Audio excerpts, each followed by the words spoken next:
It's the black guy in the corner, but they'd rather see a nigga on the corner. They say I'm stealing Nick's clips like I'm stealing Nick's chick, not knowing that I hit him first week for the lick. I said, Nick, I could post here while you post there. Let's run the ads up, then let's meet up over there. Good evening, everybody. You're watching America First. My name is Nicholas J. Fuentes. We have a great show for you tonight. Very excited to be back here with you tonight on Friday. We have a lot to talk about tonight. Lots to get into.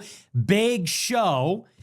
Our featured story tonight, we're talking all about the Epstein files. Huge file dump. You know what's funny about the files? So today they released... You know what's funny about those files about pedophilia and rape? There's 3 million files that came out today. But do you know the actual number of files? So Trump has all the Epstein files. They're all at the DOJ. They're all at the federal government. He doesn't want to release them. Congress passes a law that says you have to release the files. Do you know how many files, according to the law, must be released? Take a wild guess. Literally, take a stab in the dark. Guess how many files are relevant under the law? 6 million. Not making it up. There's that magic number again. So out of the 6 million Epstein files, literally 6 million Epstein files, that's a lot of files. I don't know. Seems like a lot. Out of the 6 million files, we got 3 million today. And people are going through them. They are messed up. It almost makes me ashamed to wear this quarter zip. Almost. Not quite. So tonight, we're going to talk all about it. That'll be our main story. We're going to work through it. And I'm going to be honest with you. A lot of it just seems like nonsense. Some of it seems legitimate. There's a lot of emails from Jeffrey Epstein, and those seem like they're real because they're from his email account and they're two people that he knew. And so that seems real. But then you have all these uncorroborated tips, and it's stuff like Trump was raping a girl, then killed her, and she disintegrated in front of him. And it's like, you know, that one's a little like far-fetched. So I don't really know what to believe here. There's like 3 million files. And again, I'm not saying they're all fake. I'm not saying any of them are fake. I'm just saying some of them seem more real than others. Because some of them are like, hey, want to come to the island?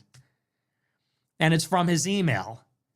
And then there's like a dozen where it's like Trump raped 113-year-olds and then they were all beheaded in front of him and then dismembered. And it's like, I don't know. I feel like if that happened, I don't know. I mean, that seems like it's pretty out there. What I will say about it is this, and this is really, to me, the bigger point. Now there has to be an investigation. Don't you understand? Here's the thing about all of this stuff. Whether it's the Charlie Kirk assassination, whether it's 9/11, whatever. The United States government has an investigative body. We have the FBI. We have the DOJ. They are supposed to serve the people. It's not our job to get to the bottom of all this information. It is our right to see it. It is our right as the public, and thank God for Thomas Massie, to get the government to release the files because we deserve to see it. But it is the government's duty actually to follow up on these things. So the public has seen them. The public has seen half of the files, and what is in there is very concerning. Whether it's real, whether it's debatable, dubious, it is the government's job. It is Congress's job. It's the FBI's job to follow up on the leads. And here's the biggest question. So if all of this information existed, then that means the government lied. The federal government said there are no files. Remember? In July, this was before Netanyahu's third visit to the United States. The DOJ came out and said the files don't exist. They said the only thing that is left that has not been publicized is child sexual abuse material, meaning actual photos and videos of underage sex abuse victims. They said that's the only thing that's left. So that was a lie, because there are literally 6 million files that they have, which they had not released. So that was a lie. But it goes further. They said that the case is closed and there are no other parties that they're going to investigate. They said there's no black book of contacts. They said there's no trafficking ring. They said there are no other people, other persons of interest that they will be investigating. And based on what we've seen in the files, that's just not good enough. So what needs to happen next is this needs to be followed up on. And whatever the FBI knows, whatever the DOJ knows, they need to report. And whatever they don't know, they need to get to the bottom of it. And I'm not just talking about for Hillary and Bill Clinton, which is, it seems, what Congress wants to do. This is what House Republicans want to do. They want to make it all about the Democrats. There needs to be a full-blown investigation for everybody and accountability for everybody. Howard Lutnick, Elon Musk, Donald Trump, and yes, Hillary Clinton, Bill Gates. A lot of unanswered questions. And the files actually create more questions than answers. And it leaves you wondering, all these people are implicated, all of this exists, and it seems that there was an extensive effort to bury all of it and pretend as though we know all the answers, when clearly we don't. So we'll talk all about that. We're also going to talk about Don Lemon, who was finally arrested today, and it's about time. This was after he participated in a protest. I guess you could call it that. It was a group of left-wing trash that stormed a church, not last Sunday, but the Sunday before that, to protest because one of the pastors at the church was a field representative for ICE. And so a group of anti-ICE demonstrators stormed the church, shut down the service. Apparently, they were harassing and intimidating the children who were there at the Sunday school. And for those that don't know, this is a federal crime because this is a deprivation of civil rights. We have a First Amendment right, freedom of religion. That means that you're able to hold a religious service. That's actually not a place where people can go and interfere and have some political demonstration. If that was legal, then you would have a religious war all the time. You wouldn't be able to hold a religious service in a mosque or a synagogue or a church without there being some kind of religious warfare, religious proselytizing, or reciprocal attack, something like that. So this was a major attack on Christians, major attack on the church. And initially, it seemed like the DOJ was not going to take action, but now, finally, the FBI has charged and indicted not only Don Lemon, but also a number of other people that were involved. Sadly, they got released without bail. So they got picked up, they got charged, they went to court, and they got released without having to pay any money. And all the conditions that were requested by the state were rejected by the judge. So the state said, we want $100,000 bond, and we want Don Lemon to be restricted from traveling to Minnesota. Judge shot both of those conditions down. So who knows if he'll be found guilty? Who knows what this process is going to look like?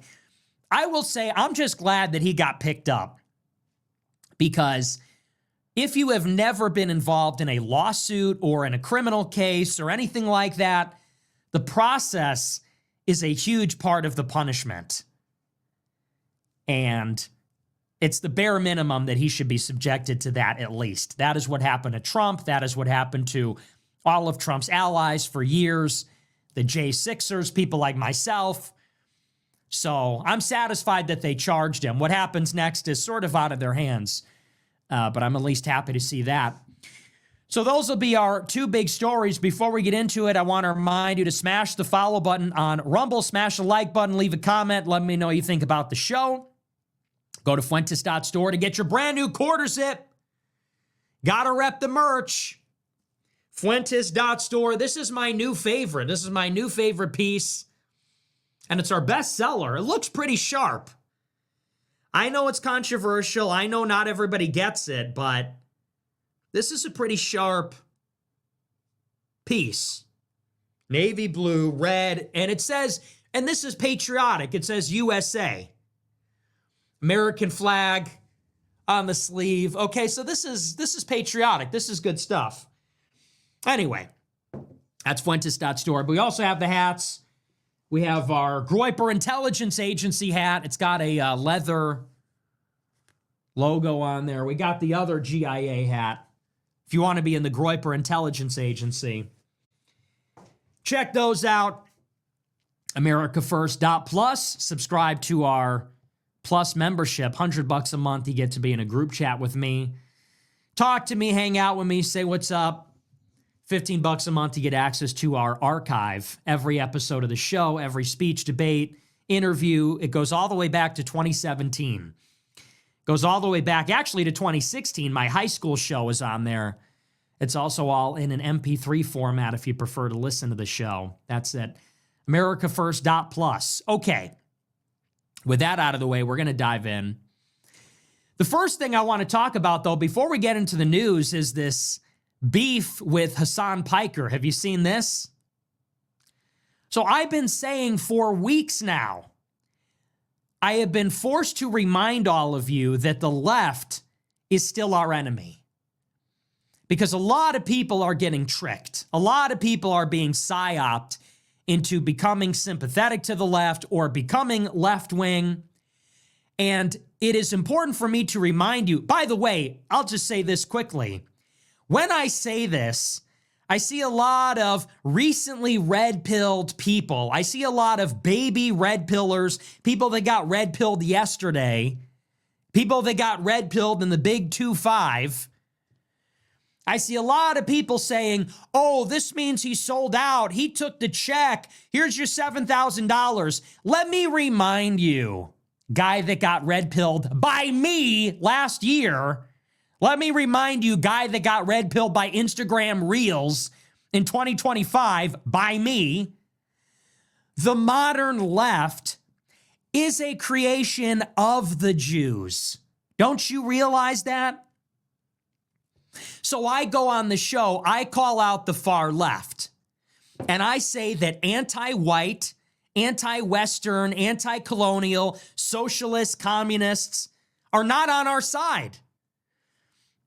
And even though they criticize Israel, they're doing it for the wrong reasons. And they are still our enemy. And people say, you took the check. That's a false cleavage. That's not a real distinction. Right and left isn't real. That's a construct. The left is a creation of Jews. And I'm not making that up. Google it. Behind every left-wing movement, you have Jewish lawyers, Jewish judges, Jewish organizations, Jewish billionaires. The open borders agenda is funded by George Soros, a Jew. His nonprofit, Open Society Foundation, funded by the State Department. Open Society Foundation is named after a liberal vision for how to prevent Nazi Germany from re-emerging. That's what an open society is. Karl Popper's Open Society is a thesis on how to prevent white nationalism, anti-Semitism, fascism. That's the handbook. That's what the nonprofit is named after. And last night I called out one leftist, Ryan Grimm. He is at Drop Site News. Do you know his magazine, Drop Site, is funded by Open Society? It's funded by a Jewish billionaire. All of that stuff is. Hart-Celler Act was pushed by Jewish groups. That's the bill that got rid of the national origins quota.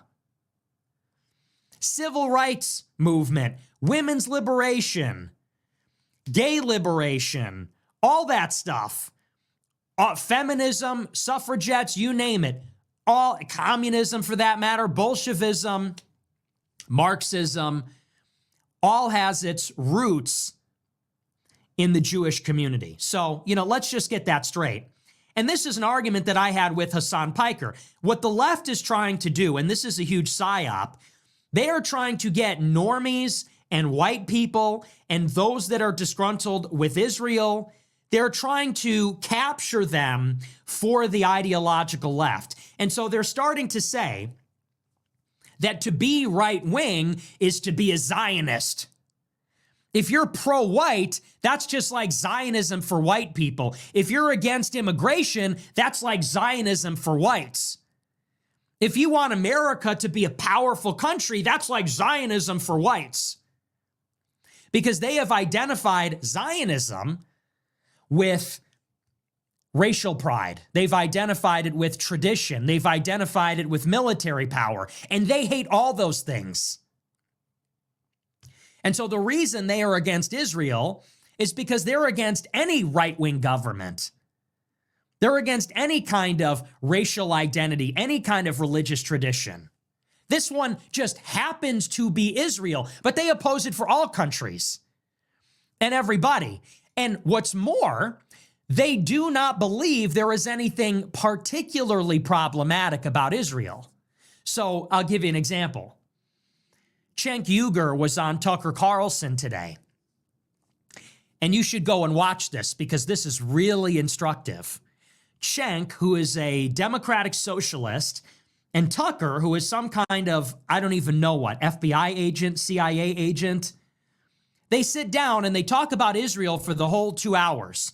But throughout the 2 hours, they repeatedly restate this has nothing to do with Jews. And also, it has nothing to do with Israel in itself. They say our criticism is narrowly confined to the Israeli government and its ruling party. They say Israel's fine, Jews are fine. The state of Israel has nothing to do with Jews or Judaism or Jewish identity. And as a matter of fact, what Israel is doing has nothing to do with Israel as a state and its reason for existing. They say this is just sort of an incidental problem, an accidental problem. This government happens to be rogue. And that's when you realize they really do not understand the problem at all. And they are not on our side at all. Let me tell you the difference. People like to say, well, you're just a Nazi. You view Jews as a monolith. They say you couch your views in irony. No one really even knows what your program is. Let me tell you very unironically and very simply and succinctly what our issue is. We believe that Jews, being a stateless people, not having their own government, not having their own country to call their own for 2,000 years, is deeply ingrained in their culture, in their religion, in their community, their worldview, perhaps even in their genetics. It might even be coded at this point in their genetics. For 2,000 years, right up until the middle of the last century, this is a people that did not have a state, did not have land. And what did that make them? It made them a persistent minority, and a small one at that. Where did they live for the most part? They lived, in terms of the global Jewish population, the vast majority lived in Europe. Not all of them, but the vast majority of them lived in Europe. And what is Europe? It is racially European. It is, in terms of its religion, Christian. So for 2,000 years, these people were a minority with no political power, no land, no sovereignty, no state to call their own. They were a religious and a racial minority. And they were a racial and ethnic and religious minority inside of a Christian European civilization. And for 2,000 years, they were at the mercy of these people. They were vulnerable. So how did they survive as a minority? Well, first of all, and maybe this goes without saying, the biggest threat to them was not that they would all be beheaded. It's not that they would all be killed or conscripted or enslaved. The biggest threat, actually, and this might be counterintuitive, but the biggest threat is that they might be assimilated. That they've survived as a minority for 2,000 years is remarkable, not least of all because they had no land or standing army or government, but because, unlike other peoples, they resisted cultural and racial assimilation. How did they do that? They did not intermarry. They did not adopt the language, the vernacular. They did not convert to the local religion. And even if they did it as a form of camouflage, as a form of deception. Needless to say, they were a very insular community, resistant to assimilation.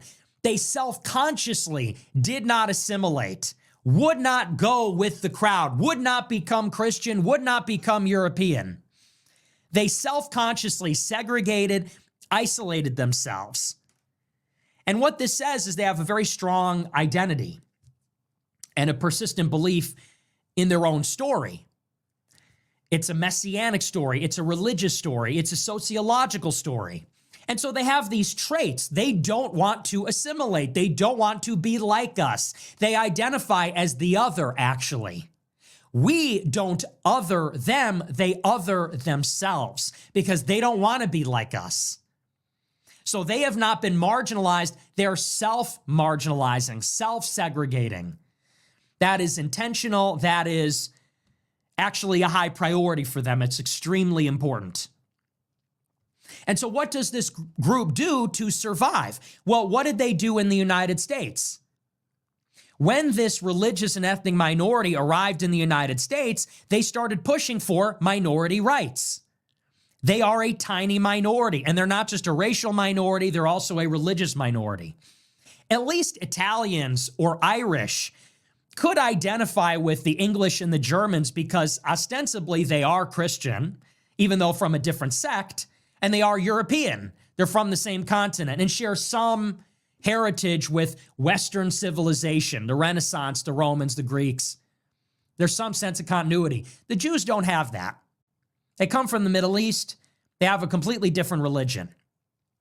So when the Jews arrive here, how do they make it comfortable for themselves as a religious and ethnic minority? And America became the capital of global Jewry in the 20th century. How did they make it comfortable for themselves? They advocated for minority rights.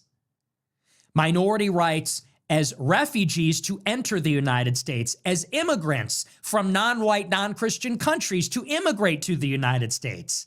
They advocated for the erasure of quotas in institutions like the universities. They advocated for a neutral public space without Christianity, without prayer, without Christian symbols. They advocated for a self-conception of American identity divorced from race and religion.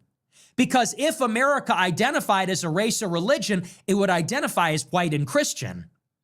And that would leave Jews marginalized. So they said America's for everybody. It's a melting pot. It's a nation of immigrants. Well, not really. When America started, it was a nation of colonists and settlers and pioneers and explorers, not immigrants. The people that came here originally came here and set up homesteads, fought the Indians, set up little colonies and cut down trees and fished and made farms. Those aren't immigrants. Those are settlers. Those are colonists building a new country and a new world. It was only until much later, centuries into the project, that America became mostly or significantly comprised of immigrants. And even still, they were all from Europe, and they were mostly Christian. But Jews created this idea that no, America's a nation of all kinds of people. Black slaves, indigenous Americans, Hispanics, Mexicans from the Southwest, Chinese from the railroads, Jewish refugees. and now immigrants from all over the world. And we would say that this is the collective strategy of Jews in the diaspora. Jews are a diaspora.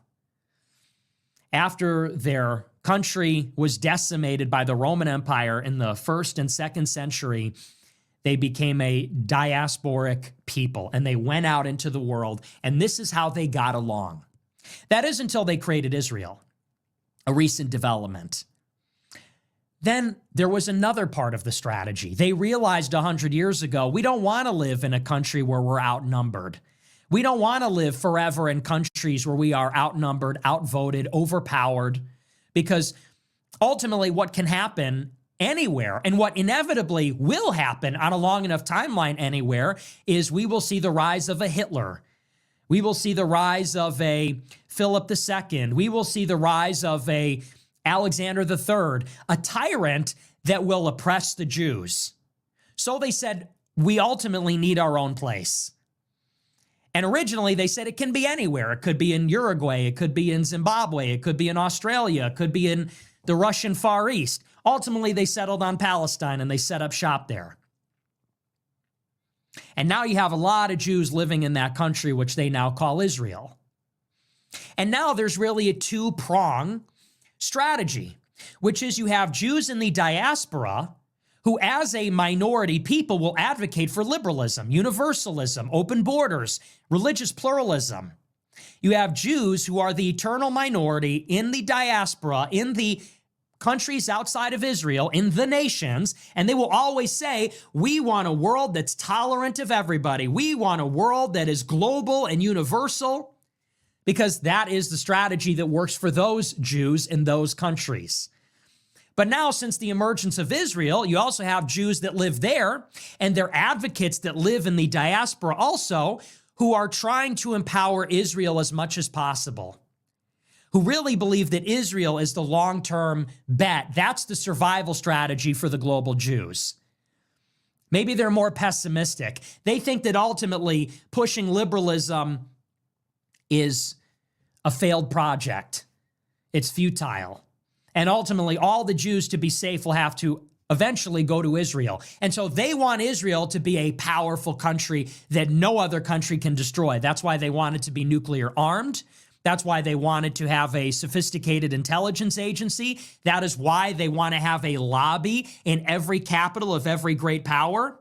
That is why they want to destroy all of the imminent adversaries that might threaten the state of Israel, like Iraq, Syria, Iran, eventually Turkey, maybe Pakistan and others. In the old days, Egypt. And that is really the two-sided pincer. And what we would say about this is based on Jewish identity. All of the politics of the Jews proceeds from their identity. It proceeds from this fundamental insecurity as a stateless, wandering, exceptional people. That is where these strategies, that is where all of this thinking proceeds from. Whether it's liberalism in the diaspora, this is why 80% of American Jews vote for Democrats. It's because their ancestors that came here as refugees from Poland and Russia. And they were minorities at Ellis Island, and they ran up against a very low ceiling because of quotas, because of discrimination. And so their ancestors are Stalinists, Trotskyites, socialists, liberals, leftists. Their ancestors had to create Jewish advocacy groups of lawyers and judges, activists and revolutionaries to fight for Jewish advancement, to fight on behalf of the Jewish community. That's why 80% of Jews in America are liberal, because only in a very liberal, open, tolerant America can Jews survive and ultimately thrive and wield power. But there's also a vocal contingent, about 20% of Jews in America, that their real belief is that we have to help Israel as much as possible. That's going to be the last stand for the Jews.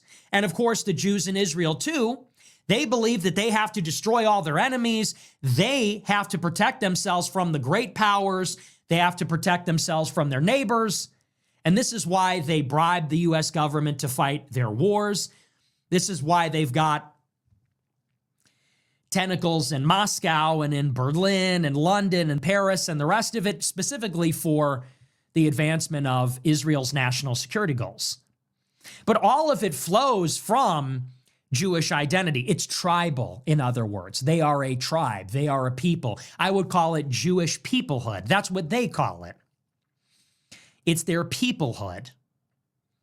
And what I would say as a nationalist is that we cannot allow a group of people that ultimately has their own nation as their overriding priority. Those people cannot have all the power in our country. There are people that are European, Christian in America. Their ancestors fought in the Revolution, fought in the Civil War. And America is for those people. America is for the European Christians that fought in the Revolutionary War, fought in the Civil War, industrialized the country, settled the frontier. That is a distinct nation. And those people, the ones that actually are of the nation and care about the nation, those should be the ones making the decision for the nation, because the nation is their first priority, because they are the nation. If you allow outsiders and aliens, people that have some other nation in mind, and that is their first priority, those people cannot be billionaires and use their money to bribe the government, whether it is for liberalism or for Zionism, because they're doing it for all the wrong reasons. Is liberalism and open borders, is that good for America? Is that good for the founding stock? Is that good for the nation? Or is that good for the minorities? Is that good for them in the immediate now, in the present? Is it in the best interest of the nation to give all this money to Israel? The answer to both of these questions is no. Those are policies that are good for international Jewry. Those are policies that are good for the eternal minority, the diaspora community of Jews in America, and for their home country, for the mothership, which is Israel. So those people cannot have power. It's about a competing loyalty to a different tribe. America is our tribe. I'm American. My tribe is Christian Americans, white Americans. That's my tribe. What are my layers of identity? I'm European, I'm Christian, I'm American. What was America at its founding? European, Christian, American. That's my tribe. Whether it's Ben Shapiro or it's George Soros, their tribe is Jew. Jonathan Greenblatt is a Democrat. Ben Shapiro is a Republican. What is their tribe? Jew. Jonathan Greenblatt is a liberal. Ben Shapiro is a conservative. What is their tribe? Jew. They're both American. Ben Shapiro is Orthodox. Jonathan Greenblatt is Reform, I think. What's their tribe? Jew. They're ethnically loyal to each other. And that is why both of them, whether you're a liberal, Democrat, secular Jew, or you're an Orthodox, conservative, Republican Jew, both of them are in favor of mass immigration. Both of them are in favor of supporting Israel. Both of them are in favor of passing anti-Semitism laws and Holocaust remembrance days. And yet we're supposed to believe these two people are estranged from each other. They're not. 80% of Jews support Israel. 80% of Jews support the ADL. So that is our conception of the issue. It is that billionaires and ultra-wealthy oligarchs in America who are Jewish, they're ultimately serving another master aside from the American public. And that's unacceptable. It's unacceptable when it goes to Israel. It's unacceptable when it goes towards this extreme advocacy for minority rights, which then threatens the foundation of what America is. It's one thing to say minorities should be treated with respect and dignity and have equal rights. It's another thing to say America was never white, America was never Christian, this is a country for everybody. Those are two different things. And the latter clearly benefits minorities who maybe don't even live here and constitute the global majority of non-whites at the expense of the native-born Americans.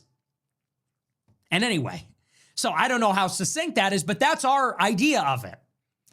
Now you have Cenk Uygur and Hassan Piker who say, no. That's all wrong.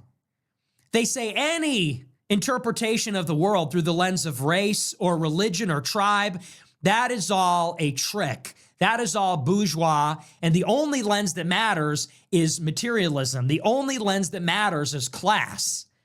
There are the rich and the workers. There's the bourgeoisie and there are the proletariat. And that's the only lens. And it's working class, whites, non-whites, Jews against rich whites, non-whites, and Jews. That's what Ryan Grimm said to me. He said, one day you'll wake up and realize that your enemy is not the Jews or the immigrants. It's those rich barons. It's the wealthy. He said, representative like Ilhan Omar, they're fighting to liberate you. Why? Because she represents the working class. She represents the workers, and I'm a worker, and she's an advocate for workers. So because class is the only thing that is real, she's my advocate. Why? Because she's in favor of universal health care. She said on TV that the idea that America is a white country is disgusting. She said the notion that white America needs to be preserved is fascinatingly disgusting. She's my advocate? She's disgusted by my race. You know, I like white America. My parents grew up in white America. My grandparents grew up in white America. Some of my great-grandparents grew up in white America. It was a good place. That happens to be my town. That happens to be the neighborhood my parents grew up in. That happens to be the city that my ancestors built. Chicago was a white working class city up until 25 years ago. That's my fucking home. And I like my home. I wish it was still intact. I wish we still had Marshall Fields. I wish we still had Lakeshore Drive. I wish we still had our city, but we don't. It was destroyed. That was my home. I have a connection to it. My mother has a connection to it. My grandparents have a connection to it. And she says the idea that I would preserve my home or that I feel entitled to my home is disgusting. She's my advocate. Why? Because she wants to, give DoorDashers minimum wage? She's not my advocate. She is bringing all of her family members here from Somalia. I don't know her from Adam. She doesn't practice my religion. She doesn't come from the continent of my ancestors. She doesn't use the same alphabet as us. And she's coming here and using chain migration, bringing all of her family over here to colonize my home and turn it into something else. They're taking it from us. Every piece of territory that is now Little Mogadishu or Little Haiti or little whatever is no longer recognizable and familiar to me. But she's my advocate because, I don't know, I guess I'll have cheaper Netflix and I'll be able to afford an apartment. I'll be able to afford a rent-controlled apartment or something. Think about how perverse this is. Ilhan Omar said, we should be afraid of white men more. White men are the problem. We should be afraid of white men being radicalized. She's literally vilifying me. She didn't say we should be afraid of white-collar, white barons. She said we should be afraid of white men. Hey, Ryan, which white men do you think she's talking about, you fucking idiot? When Ilhan Omar says we should be afraid of radicalized white men, who do you think she's talking about? Is she talking about Bill Gates? Is she talking about Elon Musk? Or is she talking about young, poor, white men alienated from society like me or like everybody I grew up with? And you want to tell me it's all about class? She's talking about incels, 4chan users, racists. She's talking about frat guys. She hates them. She has contempt for them. And by the way, that's true of all of them. You know what's so funny about these Marxists? It's only exclusively about class when it comes to white people. When it comes to everybody else, they get to be racial chauvinists. When Hispanics come here and they want to fight for socialism and the liberation, they get to fight for la raza. They get to fight for the race. When Africans and Muslims come here, they get to fight for the Ummah. They get to fight for their brothers. Black power and them brothers. When the Asians come here, same story. And they get to hate white people, and they get to heap abuse and contempt upon white people, proudly gloating about their dominance as a community. When a white person says, I'm uncomfortable with this, they say, oh, it's all about class. Your real enemies are the rich. No, my enemies are these poor people that are forming gangs in my neighborhood. My enemies are these poor people that are following Amazon drivers around as porch pirates to steal packages off of your front porch. My enemies are these people that come here illegally and then they leech off of the public dole. They take advantage of the system, they bankrupt the country, and while they're doing all of these activities, they are creating ethnic enclaves that I don't feel welcome in, that are not hospitable to me or my language or my culture or people that look like me or people that are even patriotic for that matter. And they want to say, well, it's really all about class. And then on top of that, they say, well, your problem is not with Jews or Israel or Jewish billionaires or Jewishness. Your problem is with Netanyahu. That's not even true at all. And they know that. And they know that too. Of course it proceeds from Judaism. So I've been saying it for a long time. The left is not your brother in arms against the Jewish oligarchy. And by the way, if you are a right-wing identitarian, a nationalist, if you view Jews through an identitarian lens, they see you as a Nazi and they want to kill Nazis. It's so funny. Hassan Piker, first he calls me a Zionist pig for supporting ICE, then he's calling me a Nazi. So which is it? Which is it, fuckhead? Am I a Zionist pig or am I a Nazi? And don't try to tell me, oh, those are the same thing, because they're obviously not.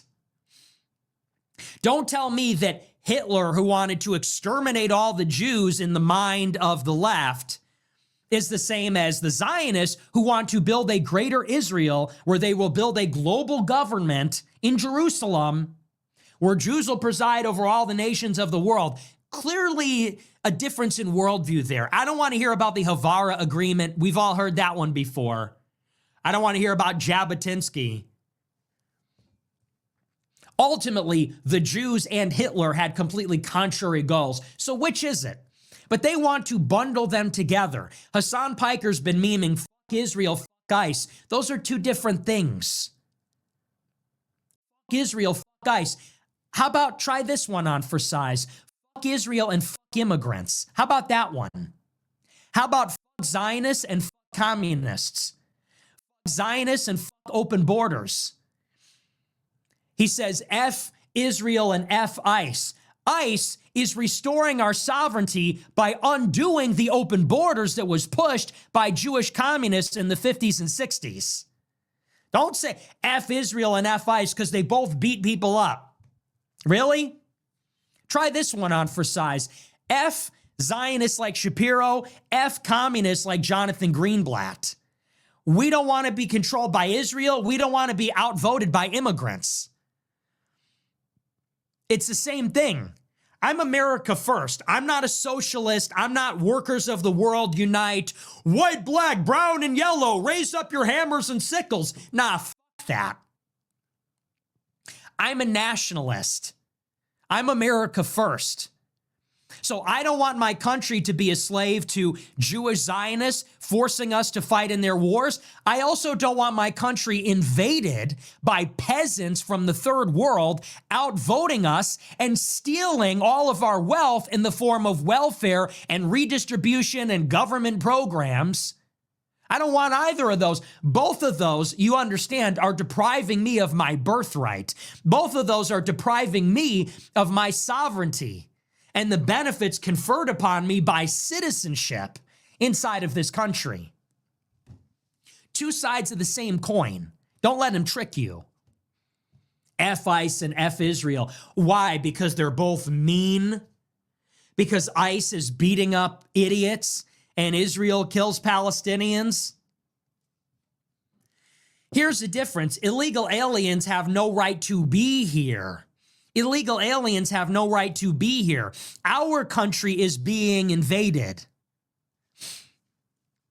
So, yeah, they want to say, if you don't support BLM and communism, you're with Israel. If you don't support BLM and communism and mass immigration and third world brown socialism, oh, you're a Zionist. Because for them, Zionist is another word for capitalist. It's another word for Westerner. It's another word, frankly, for white supremacy to them.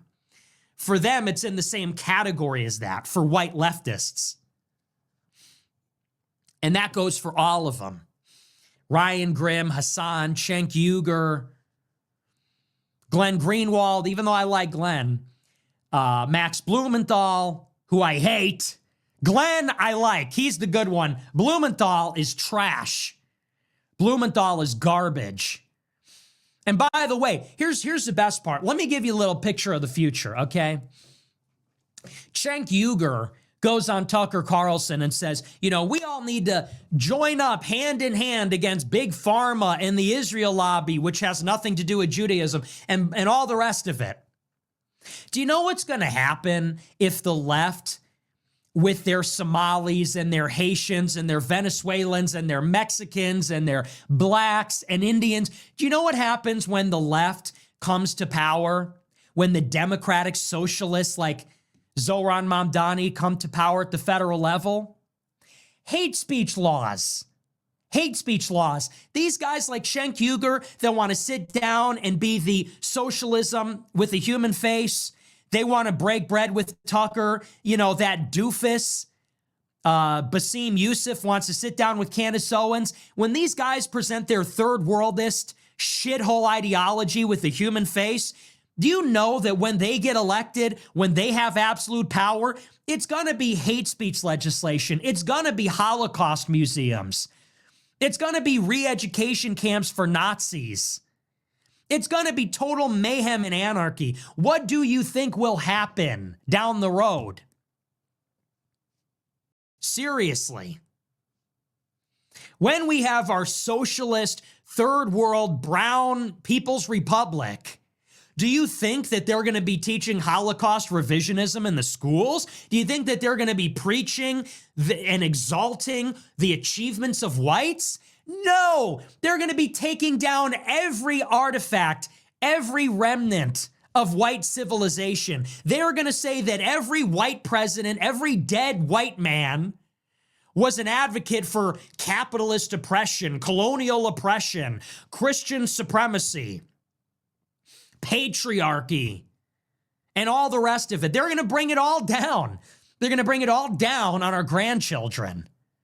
And the idea that, we're going to vote for all that and that is going to be somehow good for us. You just don't understand who you're dealing with. You just don't understand who you're working with. The left is diabolical. We cannot get together with them. And I know I said last year, I was wrong, okay? To the extent that I said that, I was wrong. And maybe it took Charlie Kirk getting shot for me to realize that. I had some naive idea that maybe we could coalesce with the liberals. But I said that in a year when the left was defeated. And perhaps I underestimated the threat of the left at the time. But now my eyes are wide open. Now you see what it really is. We try to deport some of these illegal immigrants, and you see what's happening in Los Angeles. You see what happens in Minneapolis. You think we can get along with these people? We can't. And I'm talking about the far left. I'm not talking about, we could probably work with liberals on some level, right and left liberals, but the far left, I will modify it. I never said we could work with the far left. I said that we could work with some liberals. I wasn't completely wrong. I always said the far left is no-go. But it should just be emphasized heavily. The far left are utter trash. And that is who is leading from the front on this stuff. Antifa. You know, there's nothing good about anarchy. It's diabolical. There's nothing good about communism and socialism. It's diabolical. There's nothing good about feminism and abortion and all that shit. Open borders. It's all diabolical. It cannot have any quarter. And I'm really reacting to what I'm seeing online. I see these guys. I see Tucker sitting with Cenk. I see Candace sitting with Basim. These people suck. This Basim Youssef, I mean, I look at that guy and I'm like, you know, this guy sucks. You know, and you saw Candace Owen sit there with her hand in her laps, taking her lecture about Islamophobia. Goodness gracious. You're watching, oh, Basim Youssef made some jokes on Piers Morgan about Palestine. Okay, he's an Orientalist. He's a third worldist. He is a smug, glib, flippant, and he's got, like they all do, this chip on his shoulder about whites and Islamophobia and blaming it on the West. And then you get their anti-white race traitor collaborationists like Ryan Grimm. What a joke. I saw him on Twitter today. He said, one of these days, you're going to learn that it's the barons, the capitalist barons, and Ilhan Omar is your liberator. I'm sorry, how old are you? Are you a child? How naive can you possibly be? Yeah, Ilhan Omar is looking out for me. Yeah, bro. Do you even believe what you're saying? Or are you a CIA spook like Tucker? Who knows? George Soros, Alex Soros, Sidney Blumenthal, Max Blumenthal, Ryan Grimm, Tucker. I don't know. Maybe there's a connection there. Kevin Spacey. Why did Tucker interview Kevin Spacey? Why is Tucker best friends with Max Blumenthal, the son of Sidney Blumenthal? Who the fuck is Max Blumenthal? What are his connections to Russia and Iran? Tucker glazing drop site news with Ryan Grimm, funded by George Soros. Who are all the restrainers funded by? Quincy Institute, Barry Posen. Who are they funded by? Oh, Soros, Alex Soros, funding so much of the anti-war stuff. I don't know. I'm noticing a lot here. And I don't like it. I don't like it. I don't like any of it. I don't like these people that are hanging out at Saudi Arabia all the time, buying real estate in Qatar, living in Serbia, living in Russia, getting money from the State Department. Something's up. Something's not right there. Anyway, one of these days we'll get to the bottom of it. We're going to move on. I want to get into our news for the night. So that's just, you see that kind of thing coalescing. Tucker and Cenk. Anna Kasparian. You know what I want to say to Chunk Uygur? Hey, Cenk. Okay. So if everything is just culture war and culture war is just a big distraction, hey, Cenk and Anna Kasparian from Young Turks, would you two ever vote for a candidate that says men can't become women? Because that's just a big culture war distraction, right? That's just a big culture war distraction. You know, whether gender and sex are essential categories, would you two say to your rabid followers that we should vote for somebody or support somebody that says men can't become women? If mass deportations, if that's just culture war meant to turn everybody against each other, well, would you tell your comrades to stand down and let ICE deport the illegals? You know, seeing as it's all just arbitrary, seeing as it's all just a big misunderstanding, right? Because that's the left-wing charm offensive. The left wing comes to the right and says, you know, why are we fighting over immigration and transgenderism and this and that? That's all culture war slop. That's a distraction. The real issue is what? Citizens United and Big Pharma? Oh, okay. Well, in that case, would you support a far-right candidate that wants to overturn Citizens United, but is also dead set on mass deportations and taking civil protections away from trannies in the Civil Rights Act? Would you support that? No? Gee, why not? Let me tell you, they would never support that because they are ideologically left-wing. They are atheist, they are third worldist, they are anti-white. I don't care how much lip service they pay to the right wing. I don't care how much they try to create this crossover. Highly overrated. What we need, as I've said many times before, is to take our own side, okay? Cenk Uygur is not white. Hassan Piker is not white. They don't identify as white. They're not Christians. Okay, these are not our people. They're socialists. They hate the rich. They hate anybody that makes money. They're in favor of BLM. They hate the cops. These are not our people. What are we doing with these people? Take your own side. I want to win. I want to win. And I want to win as the far right. I want to win as the far right, pro-America, pro-Christian party. I don't want to win as the big gay, left-wing compromise party. I don't want the consensus of 2026 where we agree to disagree on illegal immigrants, transgenderism, but what we're going to cut foreign aid? F that. You want to be against Israel? No, you are going to kneel before the far right. You want to be against Israel? Then you got to be America first. We're not going to go to the other side and be BLM. You want to be against AIPAC and Israel's control of America? You got to come to America first. And you know how we make that happen? We have to be the biggest, the most confident, the loudest, the smartest, the most powerful faction. Magnetism. Magnetism comes from mass. Okay? So right now, we have a lot of right-wing populists and far-right guys. They are paying obeisance, fealty to the far left because the far left still has this moral hegemony. So the right wing wants to bow before the left and say, you know what? I'm a left-wing economic populist. I don't care about the social issues. As long as we could get AIPAC out of politics. Why?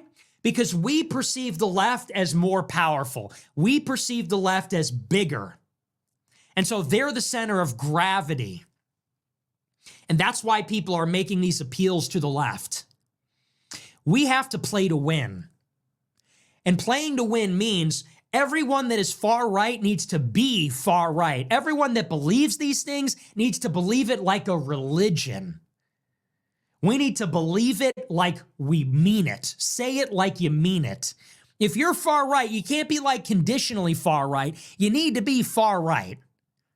And we need to be bigger than them, more numerous than them. We need to spread the message. We need to forcefully make the case, say it like we mean it. And if they want to be a part of the coalition, they got to come to us. That's the only way it's going to work. I've said this many times before. You got to fight with the army you have. You got to show up on the battlefield. People say, what's the difference between the right and the left? The left believes what they're saying. The left will say, if you're not far left, you're a bad person. I don't want you in my life. The far left sees what's happening in Minneapolis, and they're getting their guns and they're going there. Now, I'm not saying that we should get our guns and go there. I don't think that's effective, actually. But we need that kind of mindset. A lot of right-wing people, they don't really care. They don't really believe it.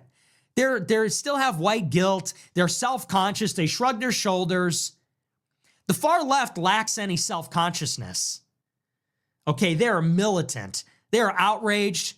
They are true believers. And they're self-confident enough to say, well, we will never accept that. Oh, that's racist. Oh, we would never tolerate that. We need to have that same mindset going in the other direction and applying it to the means that will benefit us. Ruthless. Get your money up, get your connections, get your political power, spread the message, create that social proof. You think about every faction that wins, it's the faction that wants it the most. It doesn't matter even how big they are. It matters what they do with what they have. You know, the Jews are 2% of the population, but they will not tolerate anyone that is against them. They use whatever position and resources they have. They fight like hell to be as successful as possible. They get a lot and they use what they have, and they use it aggressively against anyone that opposes, and so does the left. It is Christians and the right and white people that give it up, because they want to be agreeable, because they're guilty, self-conscious, they're weak, whatever it is. You got to be strong. You got to be steadfast. So, you know, I look at a guy like Hassan. You cannot, how fucking dare you try to get on moral high ground? You are a roach. You are an animal abuser. You are an idiot, and you are human garbage. Fuck you. And you're a hypocrite. You go in on your live stream, you cry about, I hate the left, I hate socialism, I hate live streaming, I hate my audience. You are nothing. You and your followers are nothing, and we will fucking bury you.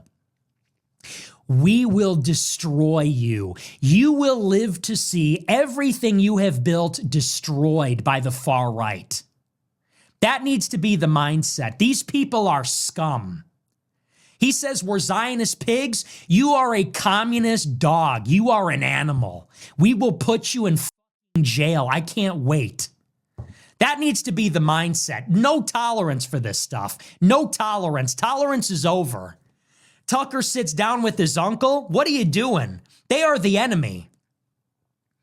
It's ridiculous. If Hassan Piker had it his way, and by the way, this guy has no morality. He is not a visionary. He is not an idealist. He just wants to take your stuff.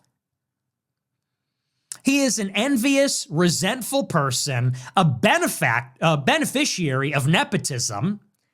If he had it his way, it would be gangs of Somalis and Haitians putting you up against a wall and taking your stuff so that then they could go and buy Jordans with it. Then they could go and buy North Face with it.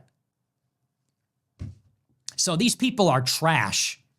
And I mean that rhetorically. When I say bury you, I don't mean in real life.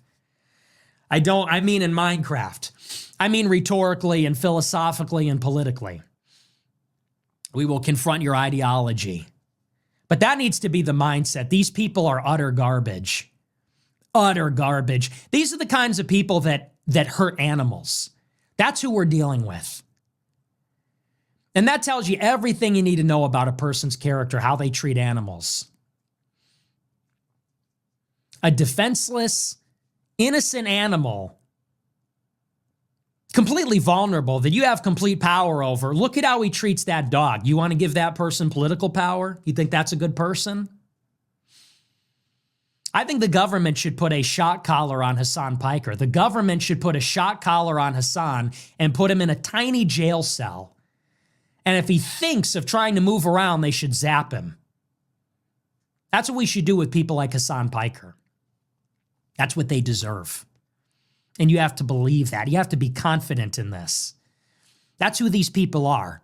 Ilhan Omar, Hassan Piker, these people cannot get anywhere near power.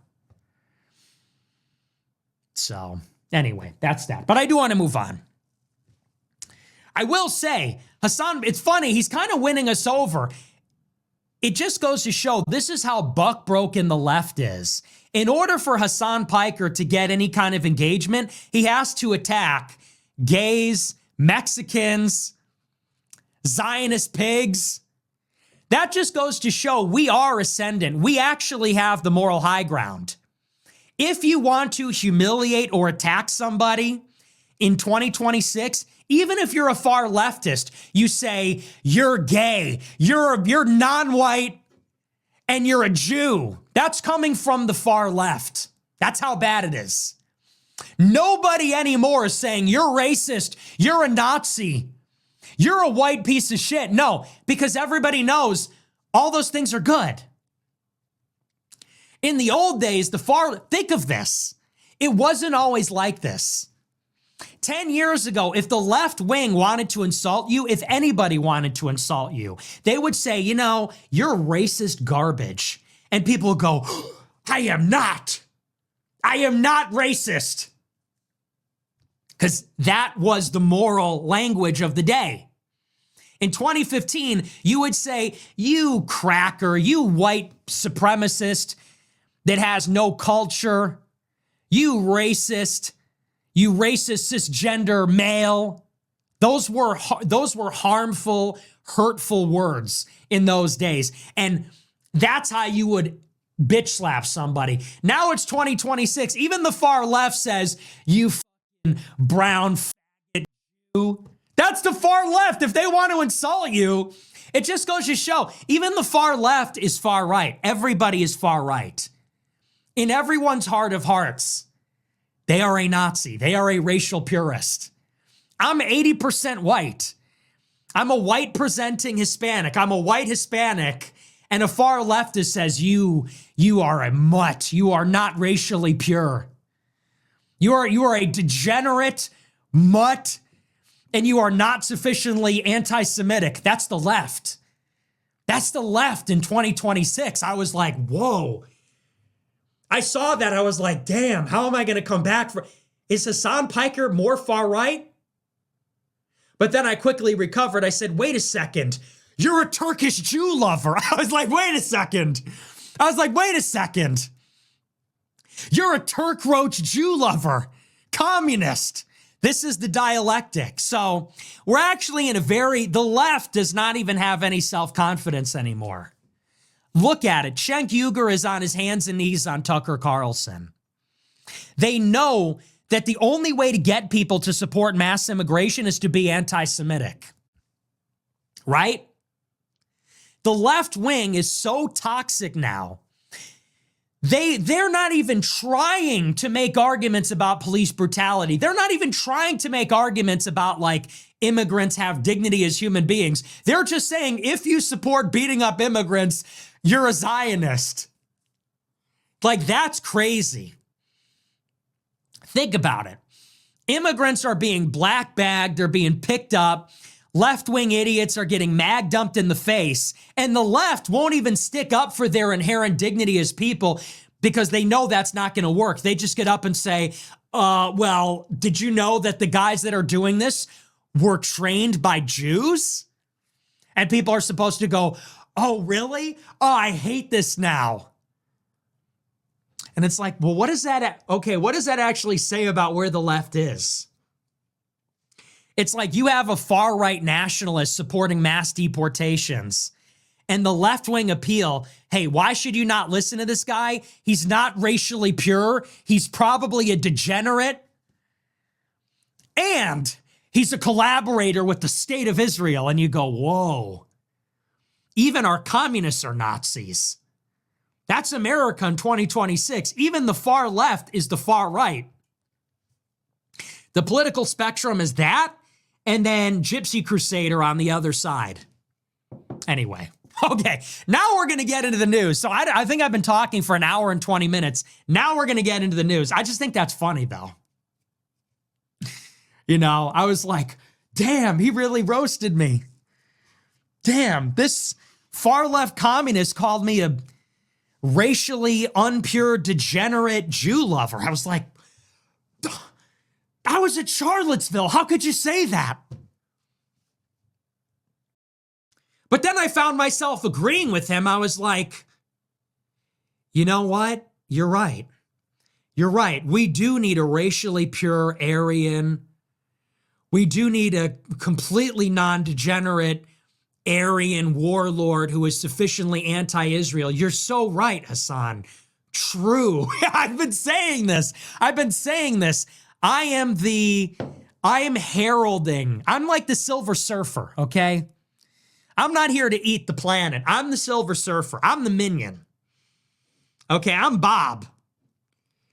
I am just here to announce the arrival of Hitler too. Okay? Hassan, dude, I agree. You are right. We need a 100% pure Aryan, no degeneracy, like, you know, blonde hair, blue-eyed wife, 100 racially pure children. I agree. You're so right.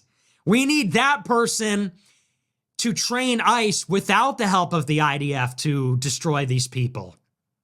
That's so true. Why are we outsourcing our anti-immigrant task force to the IDF? You're right. Our right-wing death squads should have zero infiltration by Israel. We should have a homegrown right-wing death squad led by a racially pure Aryan.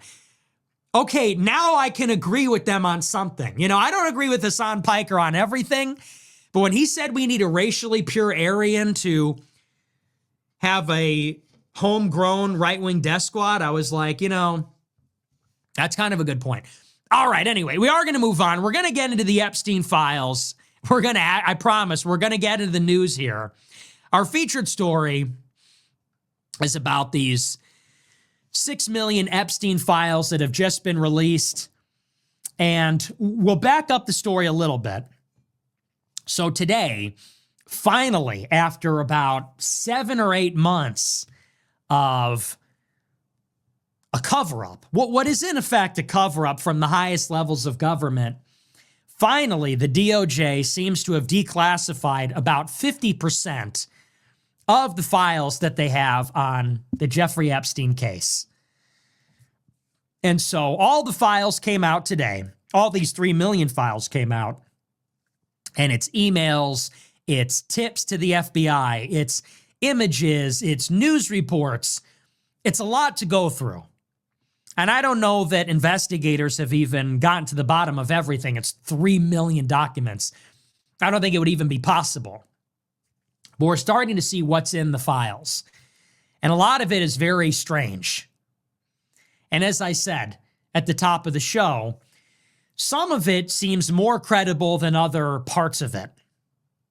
Some of the files are emails from Jeffrey Epstein, from Ghislaine Maxwell, and this is correspondence between Epstein and his inner circle. Other files are tips, which are not corroborated, unsubstantiated. They're just claims about apparent crimes committed by Donald Trump and other people. And they talk about torture and murdering sex abuse victims and raping children and all this kind of stuff. And without any supplemental material, it's really difficult to understand what any of this really is. What's real? What's fake? What's the whole story? What's the background on a lot of this stuff? We just got all of this with no context at all. But like I said, we got to back it up. First, I want to read through this story about what happened today. Then we'll kind of go back to the beginning. It says, quote, "The Department of Justice on Friday released the largest batch of Jeffrey Epstein files to date, a giant tranche including 3 million more pages of documents and thousands of videos and images. The department released 3 million pages, 2,000 videos, and some 180,000 images. The pages consist of email chains, text messages, news articles, internal investigative reports, and other material tied to Mr. Epstein. The files appear to contain at least 4,500 documents that mention President Trump. One was a summary that officials at the FBI assembled last summer of more than a dozen tips from members of the public involving Trump and Epstein. It's unclear why the investigators put together the summary, which includes accusations of sexual abuse by Epstein and Trump. The emails did not include any corroborating evidence. According to the emails, Mr. Epstein drafted notes to and about Bill Gates in 2013, suggesting that he engaged in extramarital sex. The Gates Foundation called the accusations absolutely absurd and completely false. In one email, Mr. Epstein wrote that he had helped Mr. Gates acquire drugs to deal with the consequences of sex with Russian girls, and that he had facilitated a rendezvous for Mr. Gates with married women. It was not clear if Mr. Epstein actually sent the emails to Bill Gates. The files also revealed that Howard Lutnick, the Commerce Secretary, planned a visit to Mr. Epstein's island in 2012, although he had previously said he severed ties with Mr. Epstein around 2005. Lutnick told the Times on Friday that he could not comment about the visit because he had not seen the documents. I'm sure that's true. You call up the Secretary of Commerce, hey, how about those emails where you went on the pedophile sex island? Oh, I didn't see that yet. Hangs up. That's believable. A 2013 email exchange between the British billionaire Richard Branson and Mr. Epstein suggested that the pair had a familiar relationship built, at least in part, around their interest in women.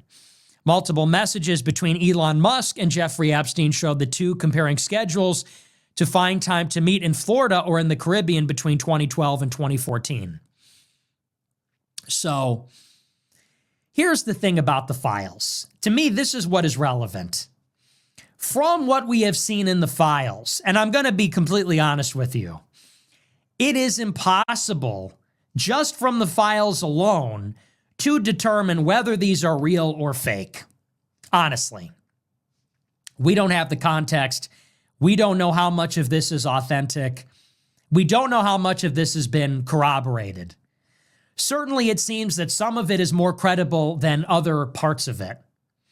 So, for example, the emails between Jeffrey Epstein and people he knew, that seems legitimate to me. It's from Epstein's email. It's seized by the FBI. I have no reason to believe these are fabricated.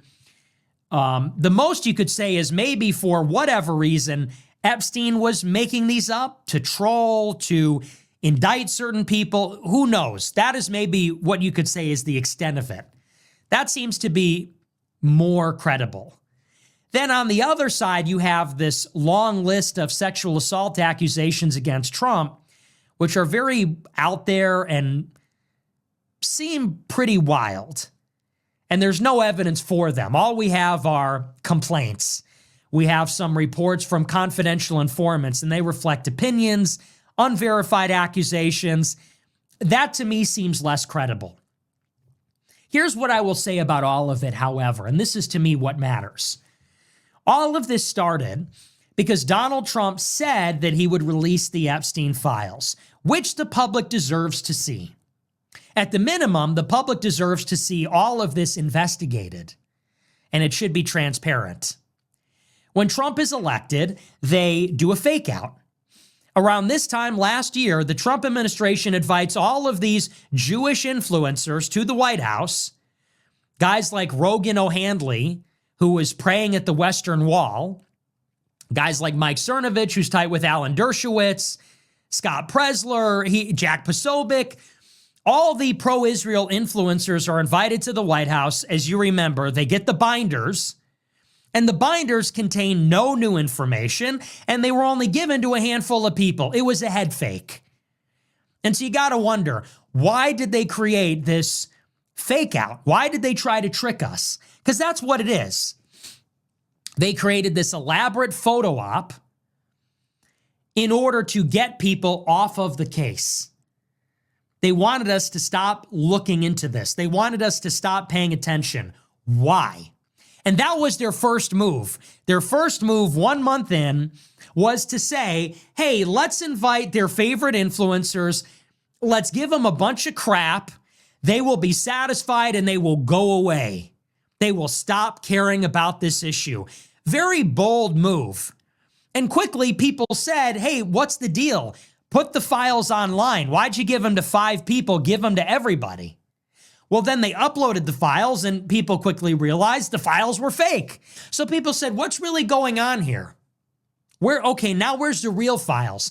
By the end of that week, Kash Patel and Pam Bondi said, well, don't worry, we're releasing the files later. Well, later never came. They said, we have all the files, we're going to put them out next week. Never happened. They got questioned about it. Pam Bondi said, hey, the files are on my desk, they're ready to go. Then it got even weirder. Trump asked the FBI, did my name appear in the files? And the FBI actually spent hundreds of hours looking through the files, finding every mention of Trump's name. And there were thousands of mentions. Trump was asked about this in June of last year, and Trump denied doing this. They said, did your name appear in the files? Did you ask if your name appeared in the files? And Trump said no. That was a lie. So you really got to wonder what the hell is going on. You get the fake out. They then try to procrastinate. They try to postpone it. Well, we'll put the files out later. Hope people forget about it. They come back. They say, well, we got them on our desk. They're going to come out later.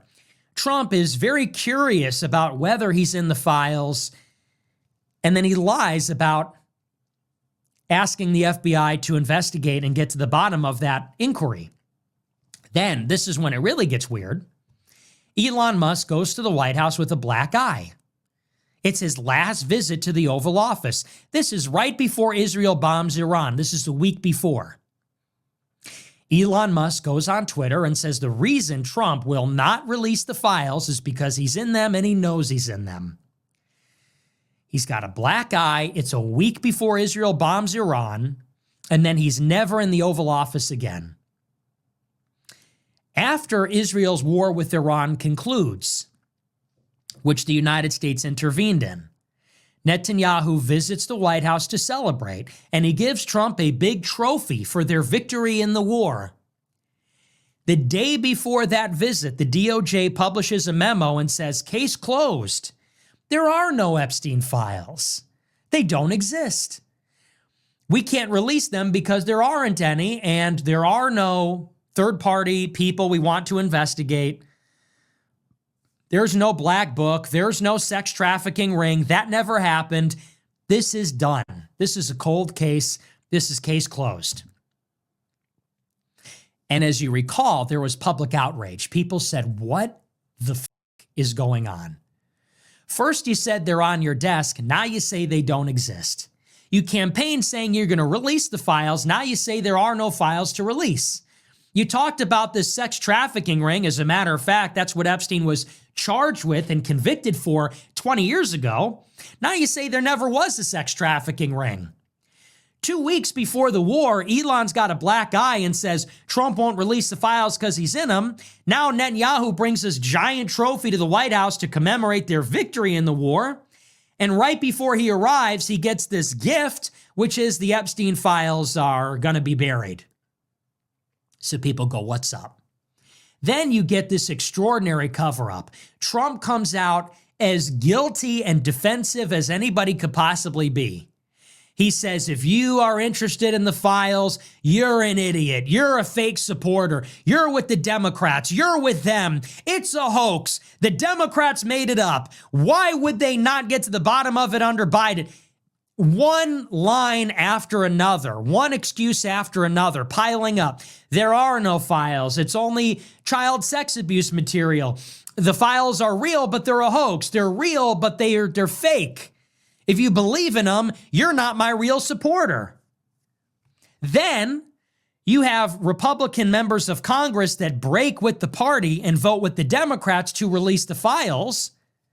Congress shuts down a month early to prevent this from going through.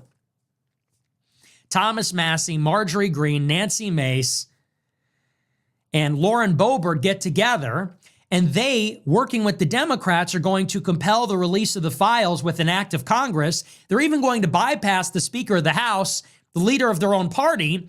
Congress closes a month early for their summer recess to prevent this from happening.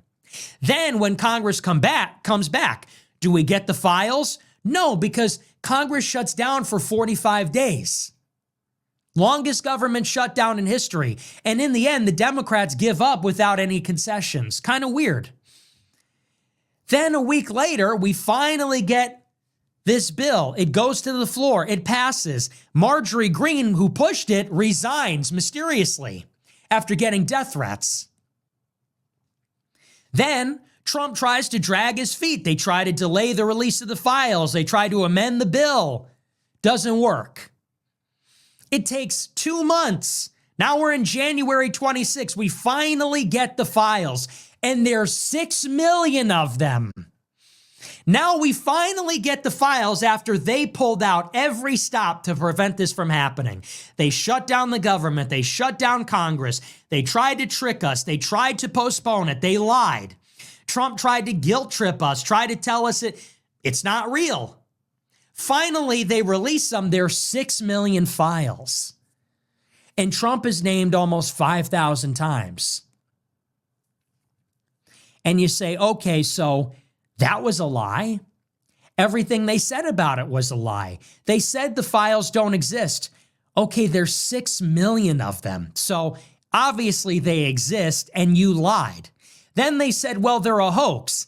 Okay, well, maybe some of the stuff isn't credible, but clearly a lot of it is. So that's a lie too.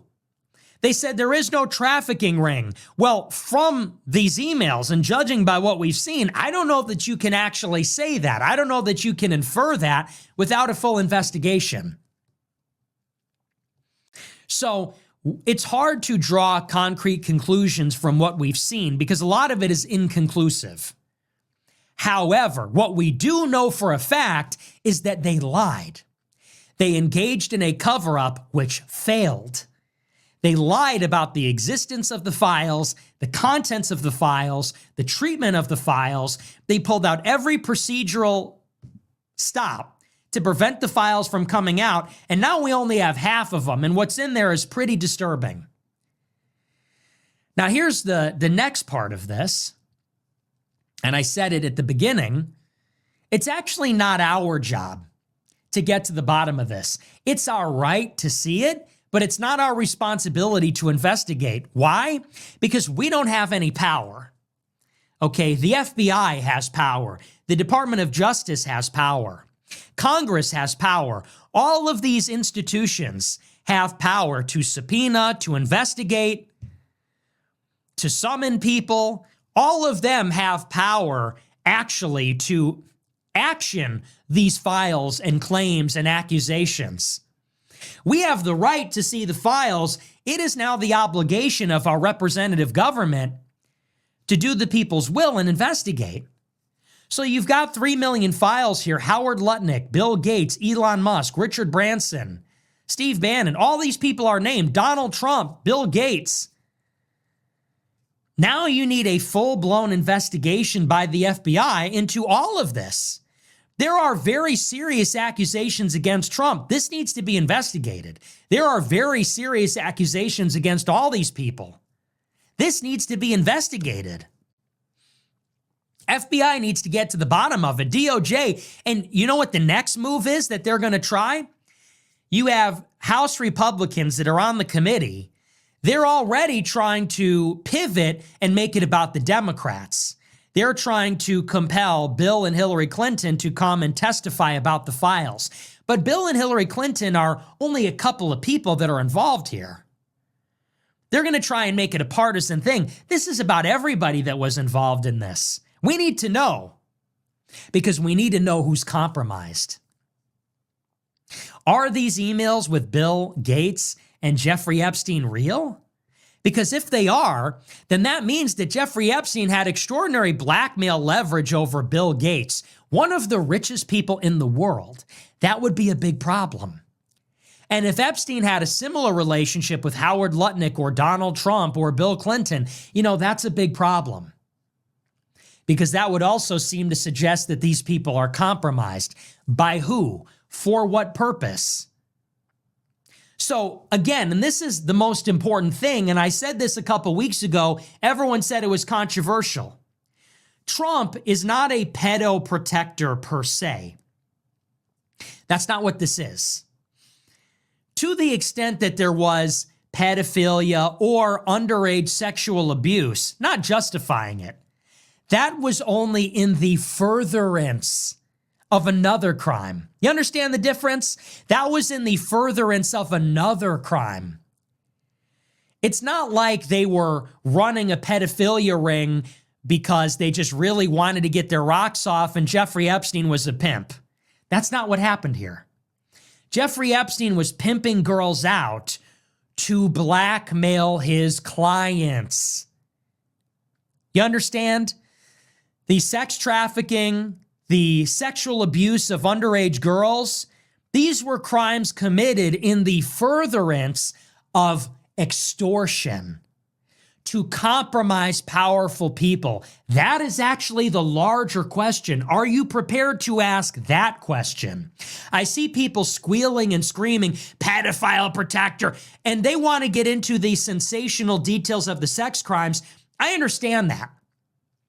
But you do realize that, let's say we nail Bill Gates for cheating on his wife, or we nail somebody for sleeping with a 16-year-old or a 15-year-old. It's a crime. It's disturbing.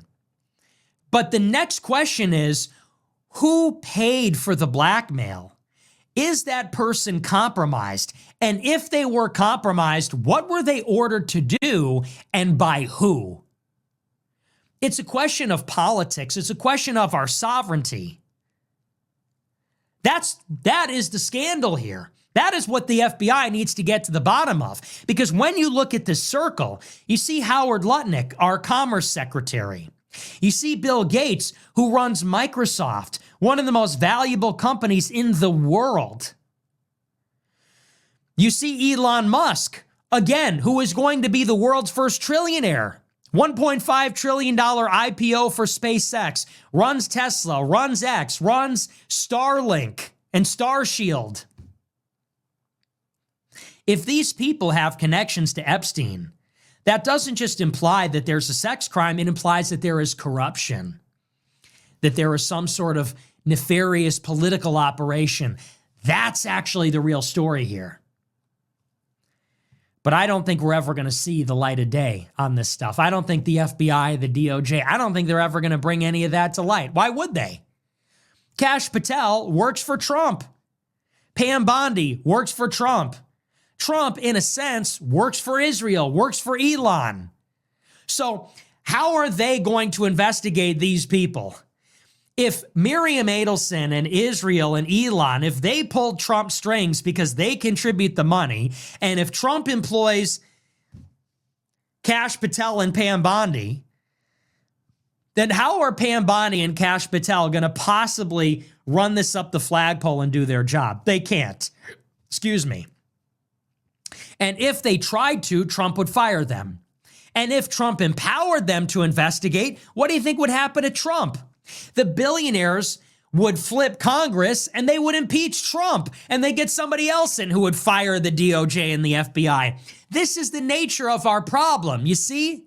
Are you starting to get it? This is why we need a Putin-like figure. This is why we need a Xi Jinping-like figure. Because at the end of the day, the president is disposable. And the law enforcement works for the president. This is the problem. Can a U.S. attorney, can an FBI agent, can an attorney general, can they fight the president? No. Can the president fight the billionaires or the foreign states? Not really. Can they fight the media and the intelligence agencies and Congress all at once? Hell no. That is why a democracy, an open society, is fundamentally vulnerable to an attack from the outside. That's why we need some kind of strong executive. We need someone that is impervious to this. We need the billionaires to be afraid of the president. We need those outside influences to be afraid of the president, not the other way around. Otherwise, this is the problem that you get. So those are the Epstein files. Very sensational, but inconclusive. The real thing is we need to get the FBI to investigate, but they'll never do that. And here's going to be the next move. You ready for this? This is hanging over Trump's head. So you thought that electing Trump was going to be the burn it all down option. If we elect Trump, he doesn't have to worry about re-election. If we elect Trump, he wants revenge because they tried to kill him. They tried to indict him. So people said Trump is unaccountable to anybody. Trump can just do what needs to be done. This is hanging over Trump's head like a dagger. You understand? So if Trump doesn't bring us to war with Iran, the dagger falls. If Trump doesn't play ball with the Israel lobby or the billionaires, the dagger falls. How does that happen? Why does that happen? The House will go to the Democrats in 26. They will impeach, which is to indict. Then it gets kicked over to the Senate. Republicans might lose some seats. I haven't looked at the map lately. The Democrats will have 45, 48 seats. They're going to need a dozen Republicans to defect to convict Trump. And that's going to be your John Thune. That's going to be your Susan Collins, your Lisa Murkowski. That's going to be, it's not going to be difficult if the Israelis, the billionaires, if they really wanted it, they could kick him out of office. And maybe that's what this is really about. Maybe this is their ace in the hole. Why do you think that the first Iran war was bookended by intrigue about the Epstein files? Elon crashes out with this black eye about Epstein. A week later, we're at war with Iran. Epstein files get buried next day on 7/7, July 7th, 2025, 2/5. Netanyahu comes to the White House with his trophy for a job well done in the war with Iran. Epstein files get released. Today, we're locked and loaded for our second war with Iran. What a coincidence. What an absolutely amazing coincidence. So the Epstein files are talked about last year, war with Iran. They're buried, trophy for war with Iran. Epstein files are released. Loaded gun pointed at Iran, strikes as soon as Sunday.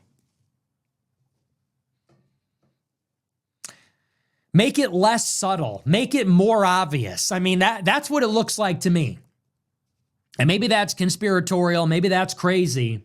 But that's what it looks like to me. This is humiliating for the president. It is mortifying. Whether the stuff in here is credible or not, you have FBI documents saying that Trump was taking turns raping kids and then they were killed in front of him. No matter how you cut it, this is a catastrophe for Trump. And you wonder what's going on there.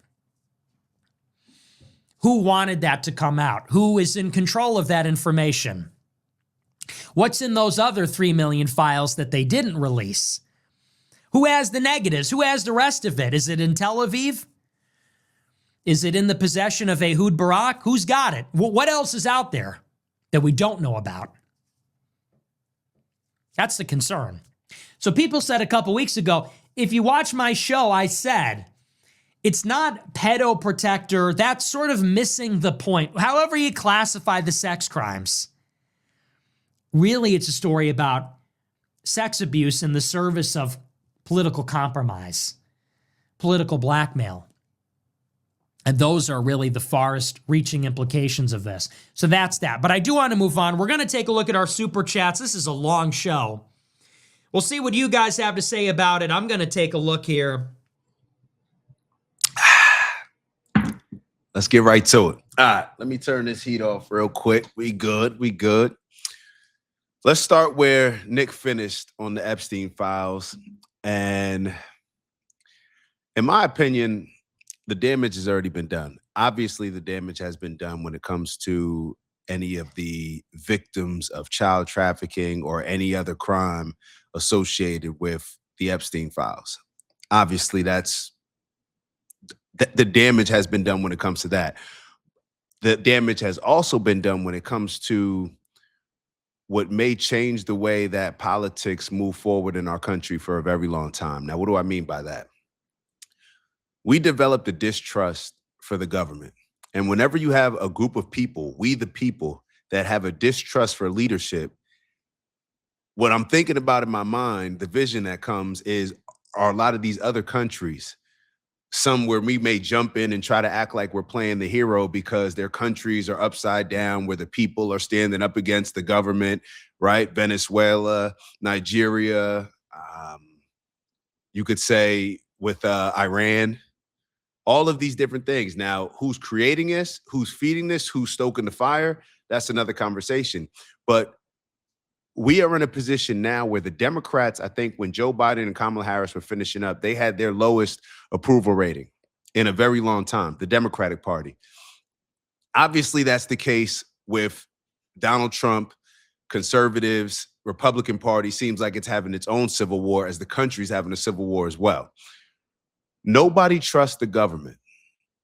We had Donald Trump and his team campaign on releasing the Epstein files. They were the ones jumping out the window about this thing. We weren't the ones that were even bringing it up or making it relevant. They were using that as a rallying cry to expose the swamp, to drain the swamp, and to get America back to caring about America, focusing on America, prioritizing America with making America great again and putting America first, right? That's over. That's over. When it comes to our government, nobody on either side is trusting leadership. Now, that is a good thing in a lot of ways, but it can also be a very dangerous thing because now we hear a lot of other radical voices, right? We hear a lot of other radical voices, and a lot of those voices may be leading us in a place where it can become very dangerous for a good amount of Americans. We have no trust. There's a whole bunch of chaos. And obviously, there's a whole bunch of people behind the scenes where it seems like they are just doing things and creating things because they want to create this anarchic state. They want to create this state of anarchy. Is anarchic state the right way to say that? Anarchic state? Y'all know what I meant. So whether it's George Soros, whether it's a lot of these other people that contribute to these causes where it's like, yo, this just doesn't make sense. It doesn't align. It's across the board. We are just in a vulnerable state. We're in a vulnerable state. However, maybe that is where we need to be in order to wake up and do what we always talk about doing. That always seems to be the solution that we end up coming back to, which I know Nick may not align with, but it's breaking these barriers of left versus right. Dropping our flag, like drop your gang affiliation to your political party. It does us no good. Let's figure out, what are your principles? What are your morals? What are your standards? What are your values? What's your perspective on the world and what has shaped that? And then ask on the other side the same things and let's figure this thing out. We hate each other because we've been manipulated and indoctrinated to hate each other. And all of that manipulation and indoctrination has allowed us to put the hate for each other above our hate for the people that are actually creating these chaotic situations that they know they're only creating in order to get us to hate each other. So with the Epstein files, Donald Trump wasn't the person that just destroyed the credibility that the people have with the politicians, with the government. However, he was that last pour that overflew the cup, that made the cup overflow. That's what Donald Trump represents. So even though he's not the person that we could just sit here and say, even though a lot of Democrats and liberals will try to make it out to be that, they'll make it seem like they'll talk about Donald Trump in ways where it's like, are you serious? Like, do you even acknowledge how we got in this position? It's like with the ICE conversation. Everybody is super critical of ICE and Donald Trump and how they're going about solving a problem or attempting to solve a problem that was largely created by Democrats. But to a lot of people, and this is the whole us versus them, this is the tribalism. It drives us crazy.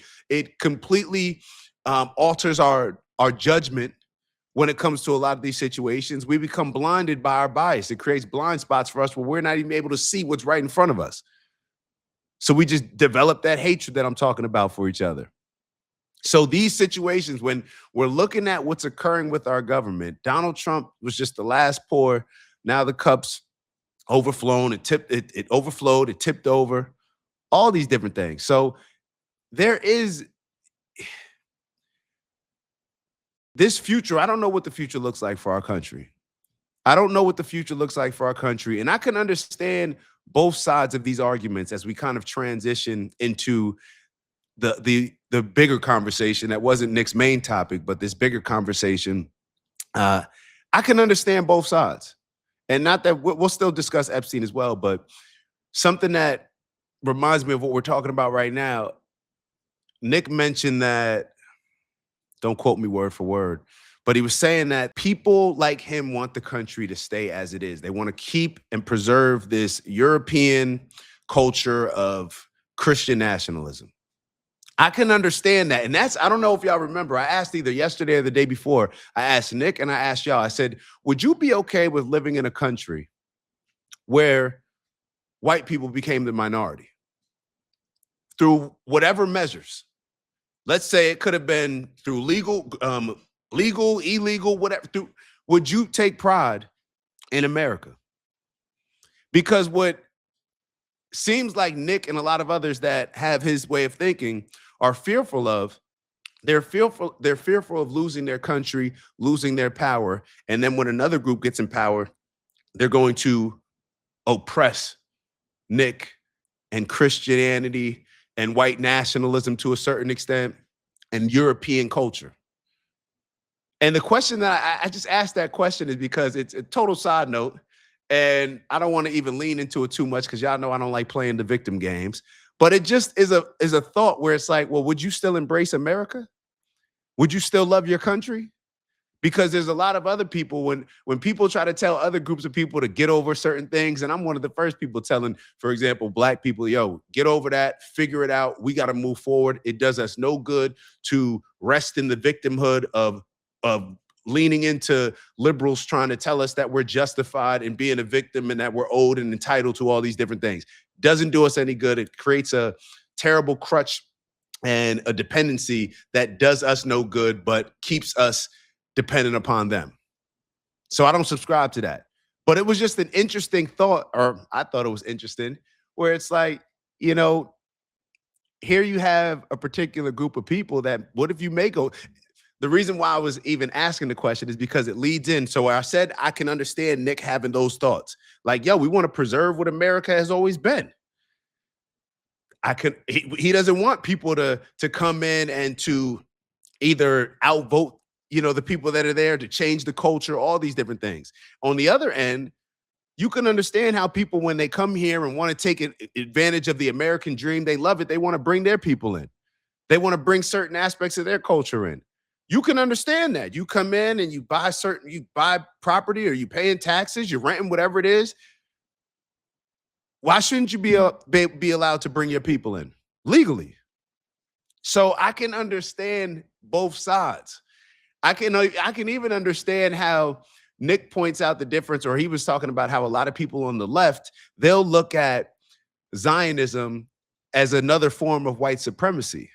See, Nick looks at Zionism, even though it may be a form of white supremacy, he still criticizes it because that particular group of people is reigning supreme over our government in his mind. And I agree that I believe that our government has been controlled by Bibi Netanyahu, Israel, whoever the powers that be are over there.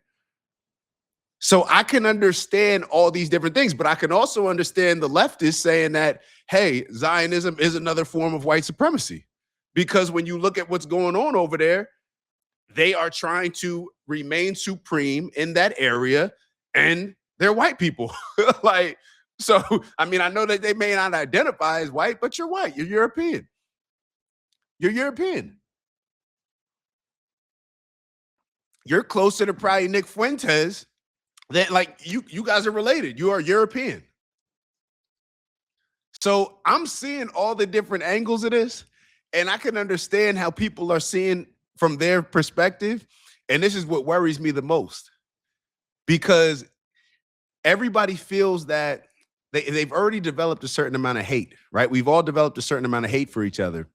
But when you couple that with the fact that everybody is leaning into something where you can sit back and say, well, damn, I can understand how they're standing on business with their point. Everybody feels like they have a legitimate point to push. But we've already been convinced that we're against each other. So therefore, we've taken off the table compromise in a lot of different ways. We've removed compromise off the table in a lot of different ways. So it's what we started off the show talking about, the lack of trust, you know, with the Epstein files. That's just another example of it. And now with the Epstein files, even if something does come out, we're questioning it, just like what Nick said, right?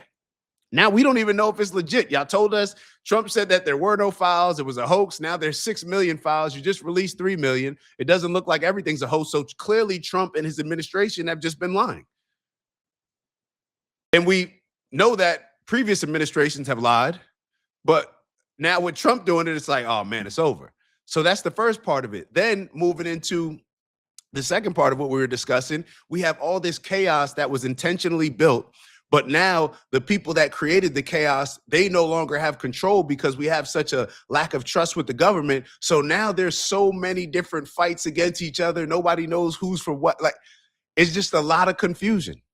There's just a lot of confusion. And in that vulnerable state, who knows where people will lean into? Who knows who's going to get emotionally manipulated into going all out for this particular cause, because everybody feels like it's us versus them and it's life or death.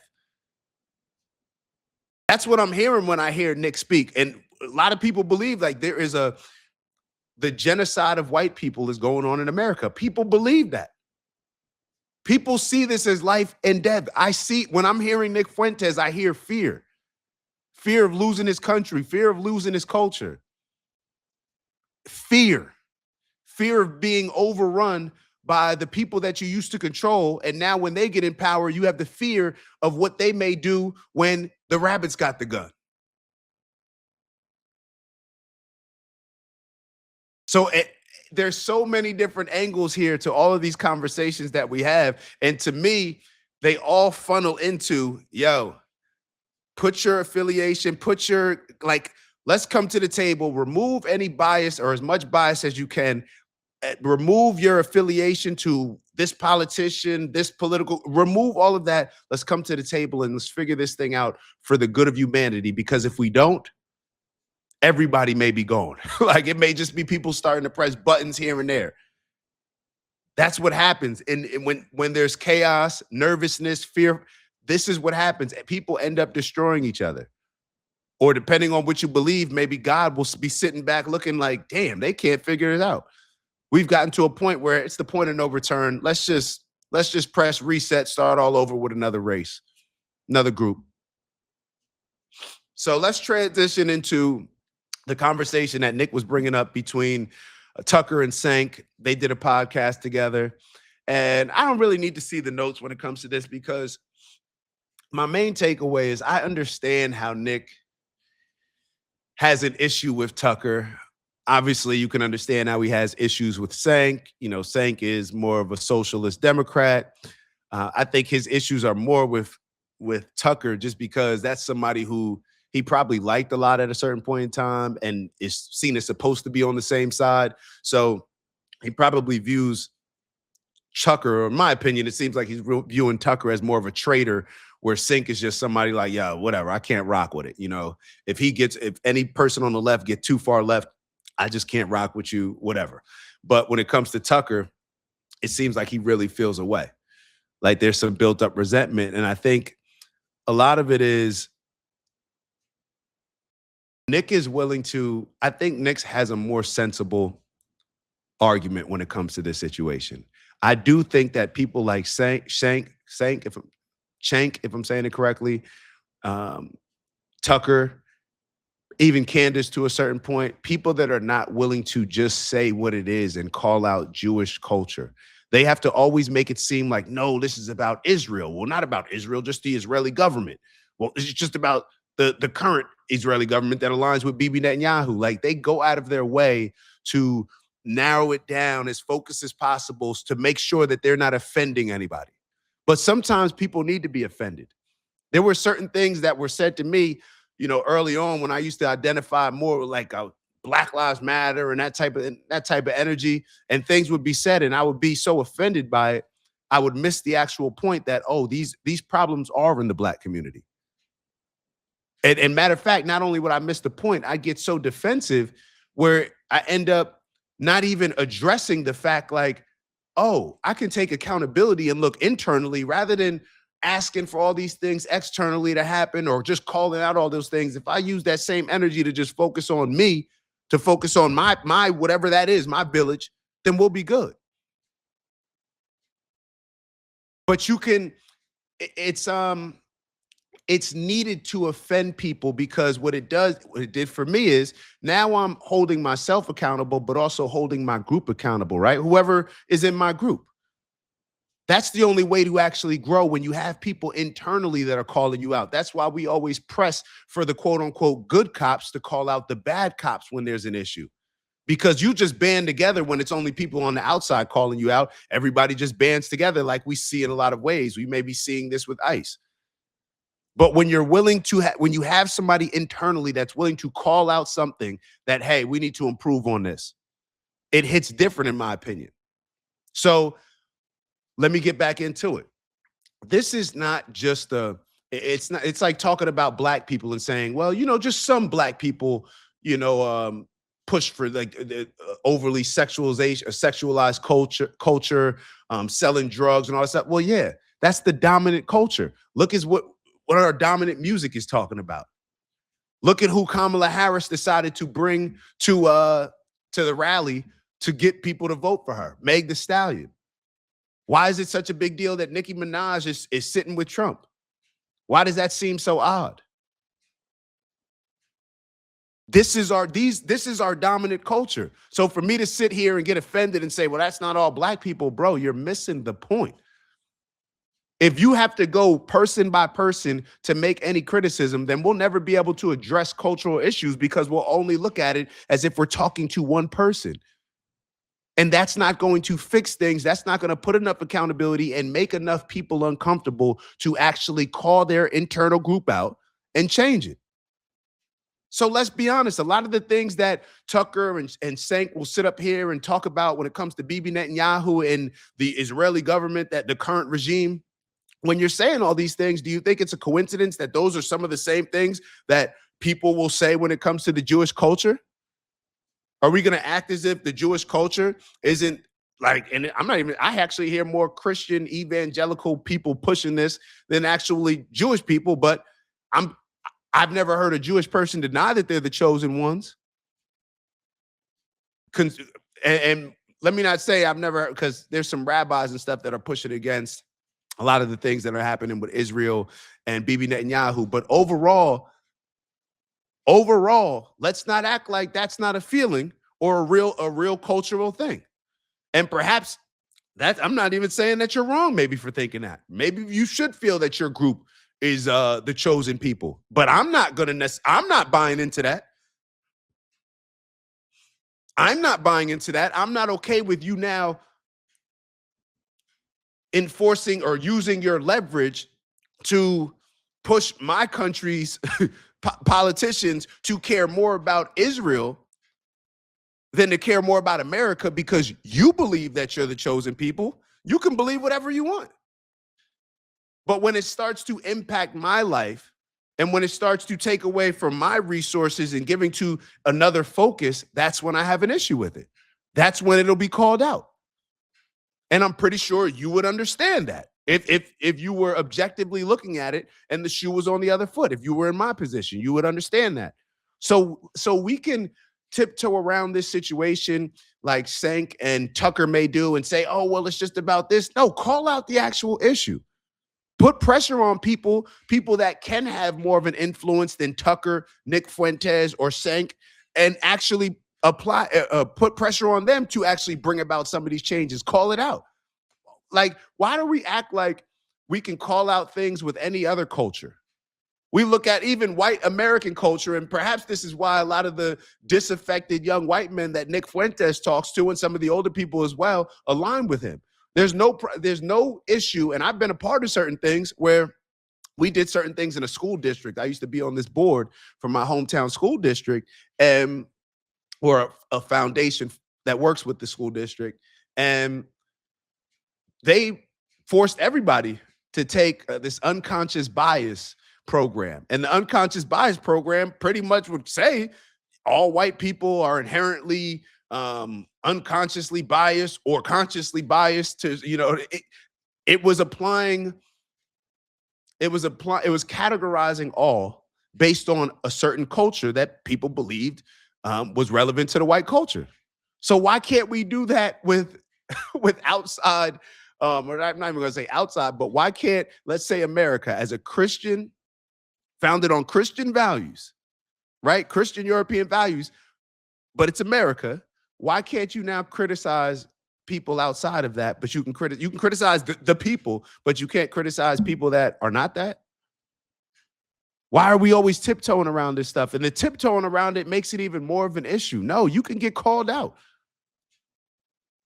Like, I hated the kid on the team. Your daddy is the coach, or you feel like you can't get called out. Nobody likes that. And it doesn't help the kid on the team. Oh, you can get called out, period.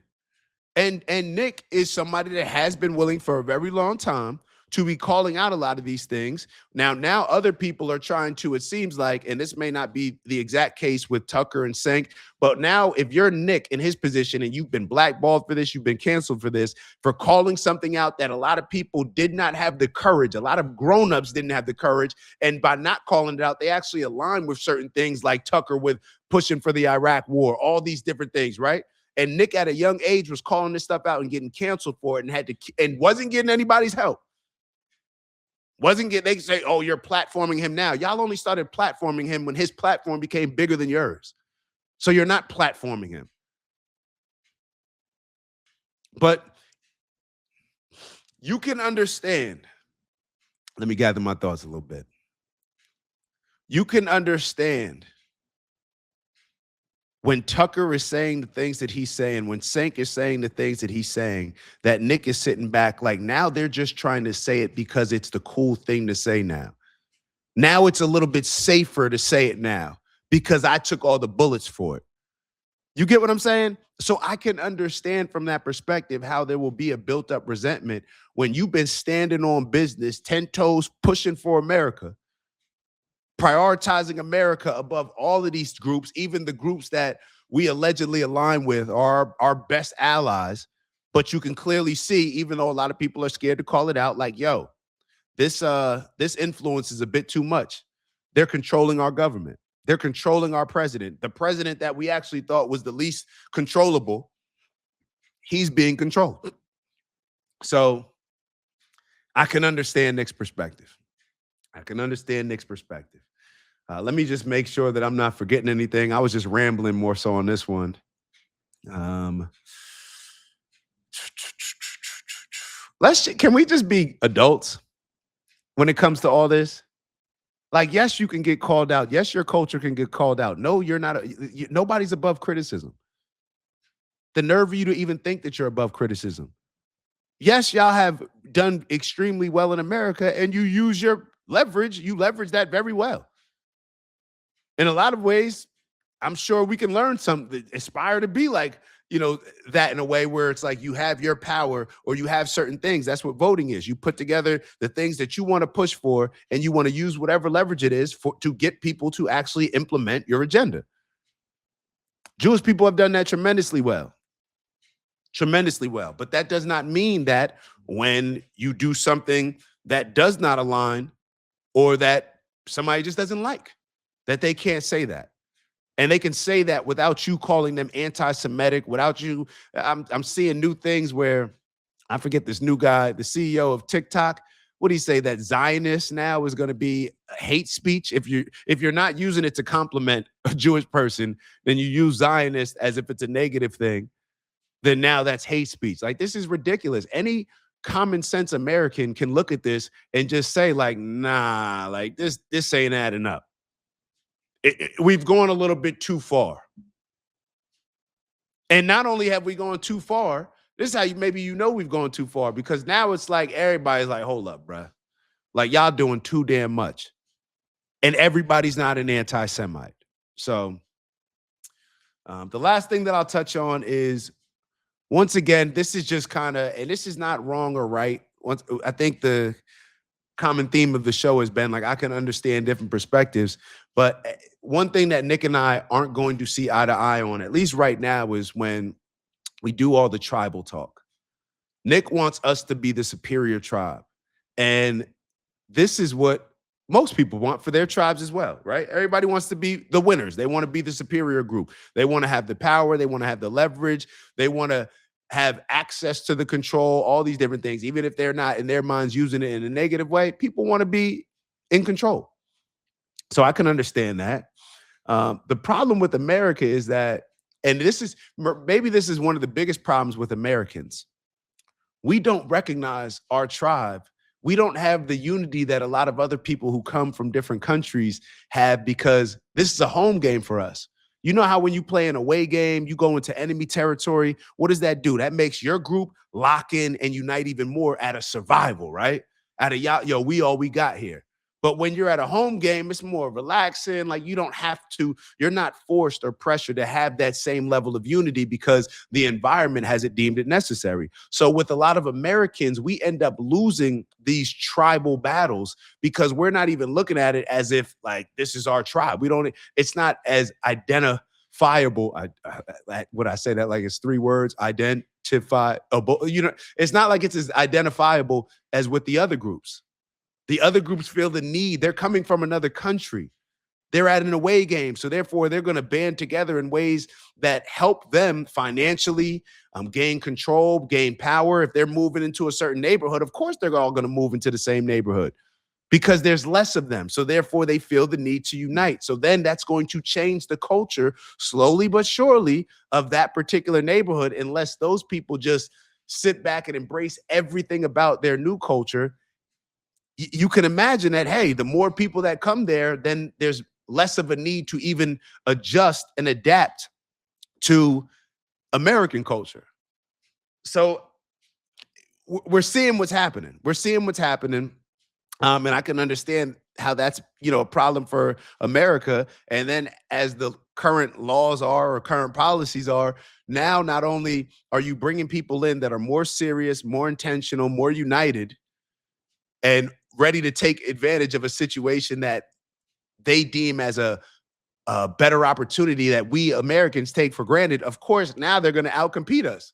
They're going to just destroy us when it comes to competing against us, because their energy, they got the Mamba mentality, and we sitting back just kind of relaxed. Who do you think's going to win?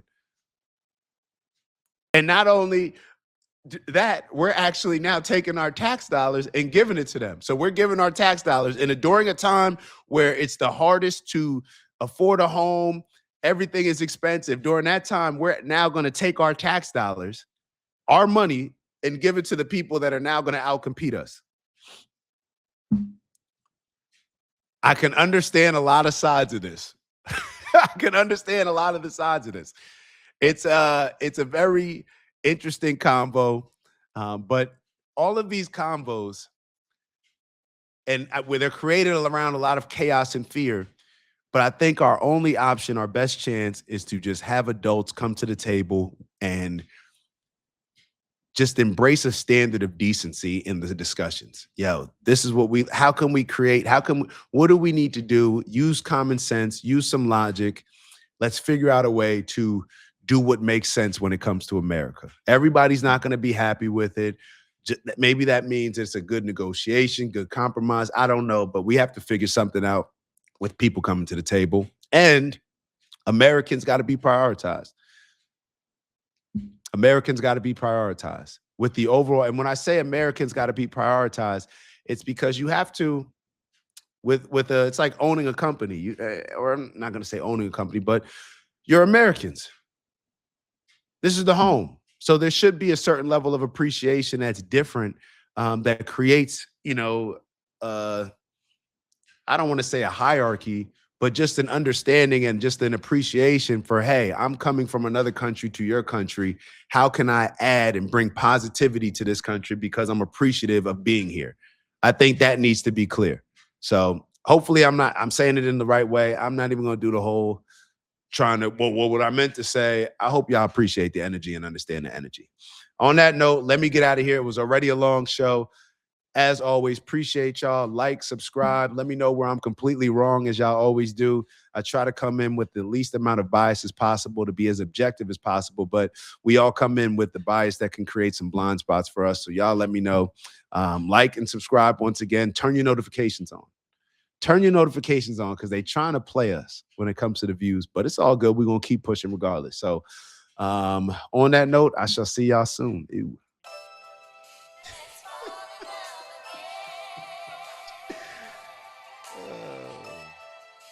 TB, GI, It's the black guy in the corner, but they'd rather see a nigga on the corner.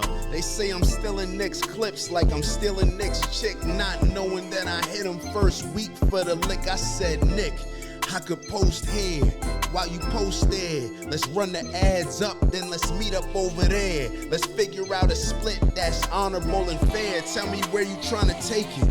Bro, I'll meet you there. 1600 Penn, Wash, DC. Swear I saw the vision riding through the DMV. I envision prayers, but I could do VP. Hillbilly, Elegy, fuck, I look like JD. Shout out my cheat code, Dave and Karen raised me. And my big bro, a nuclear family. And they don't like that. Strong fathers in the crib, BLM for that. LBJ society created all that. Victimhood mentality, I can't embrace that. And everything they taught in school, assume it's all cap. Everything I said I'd be, I am that. Everything I said I'd be, I am that. Everything I said I'd be, I am that. Ain't no introduction, just some fun facts. In case you were wondering, I am that. I know you heard me hit it 3 times for Dr. Umar. Shout out to Umar, man. We ain't kicking nobody when they down. And shout out to everybody that continues to show love, support, appreciating the message that I'm giving y'all along with the bro Nick's message. We gonna keep pushing, man. And shout out to the haters too, cause y'all in the comments heavy too. y'all the ones that gave me the inspiration to create this song. They kept saying like, who's the random black guy in the corner? I am.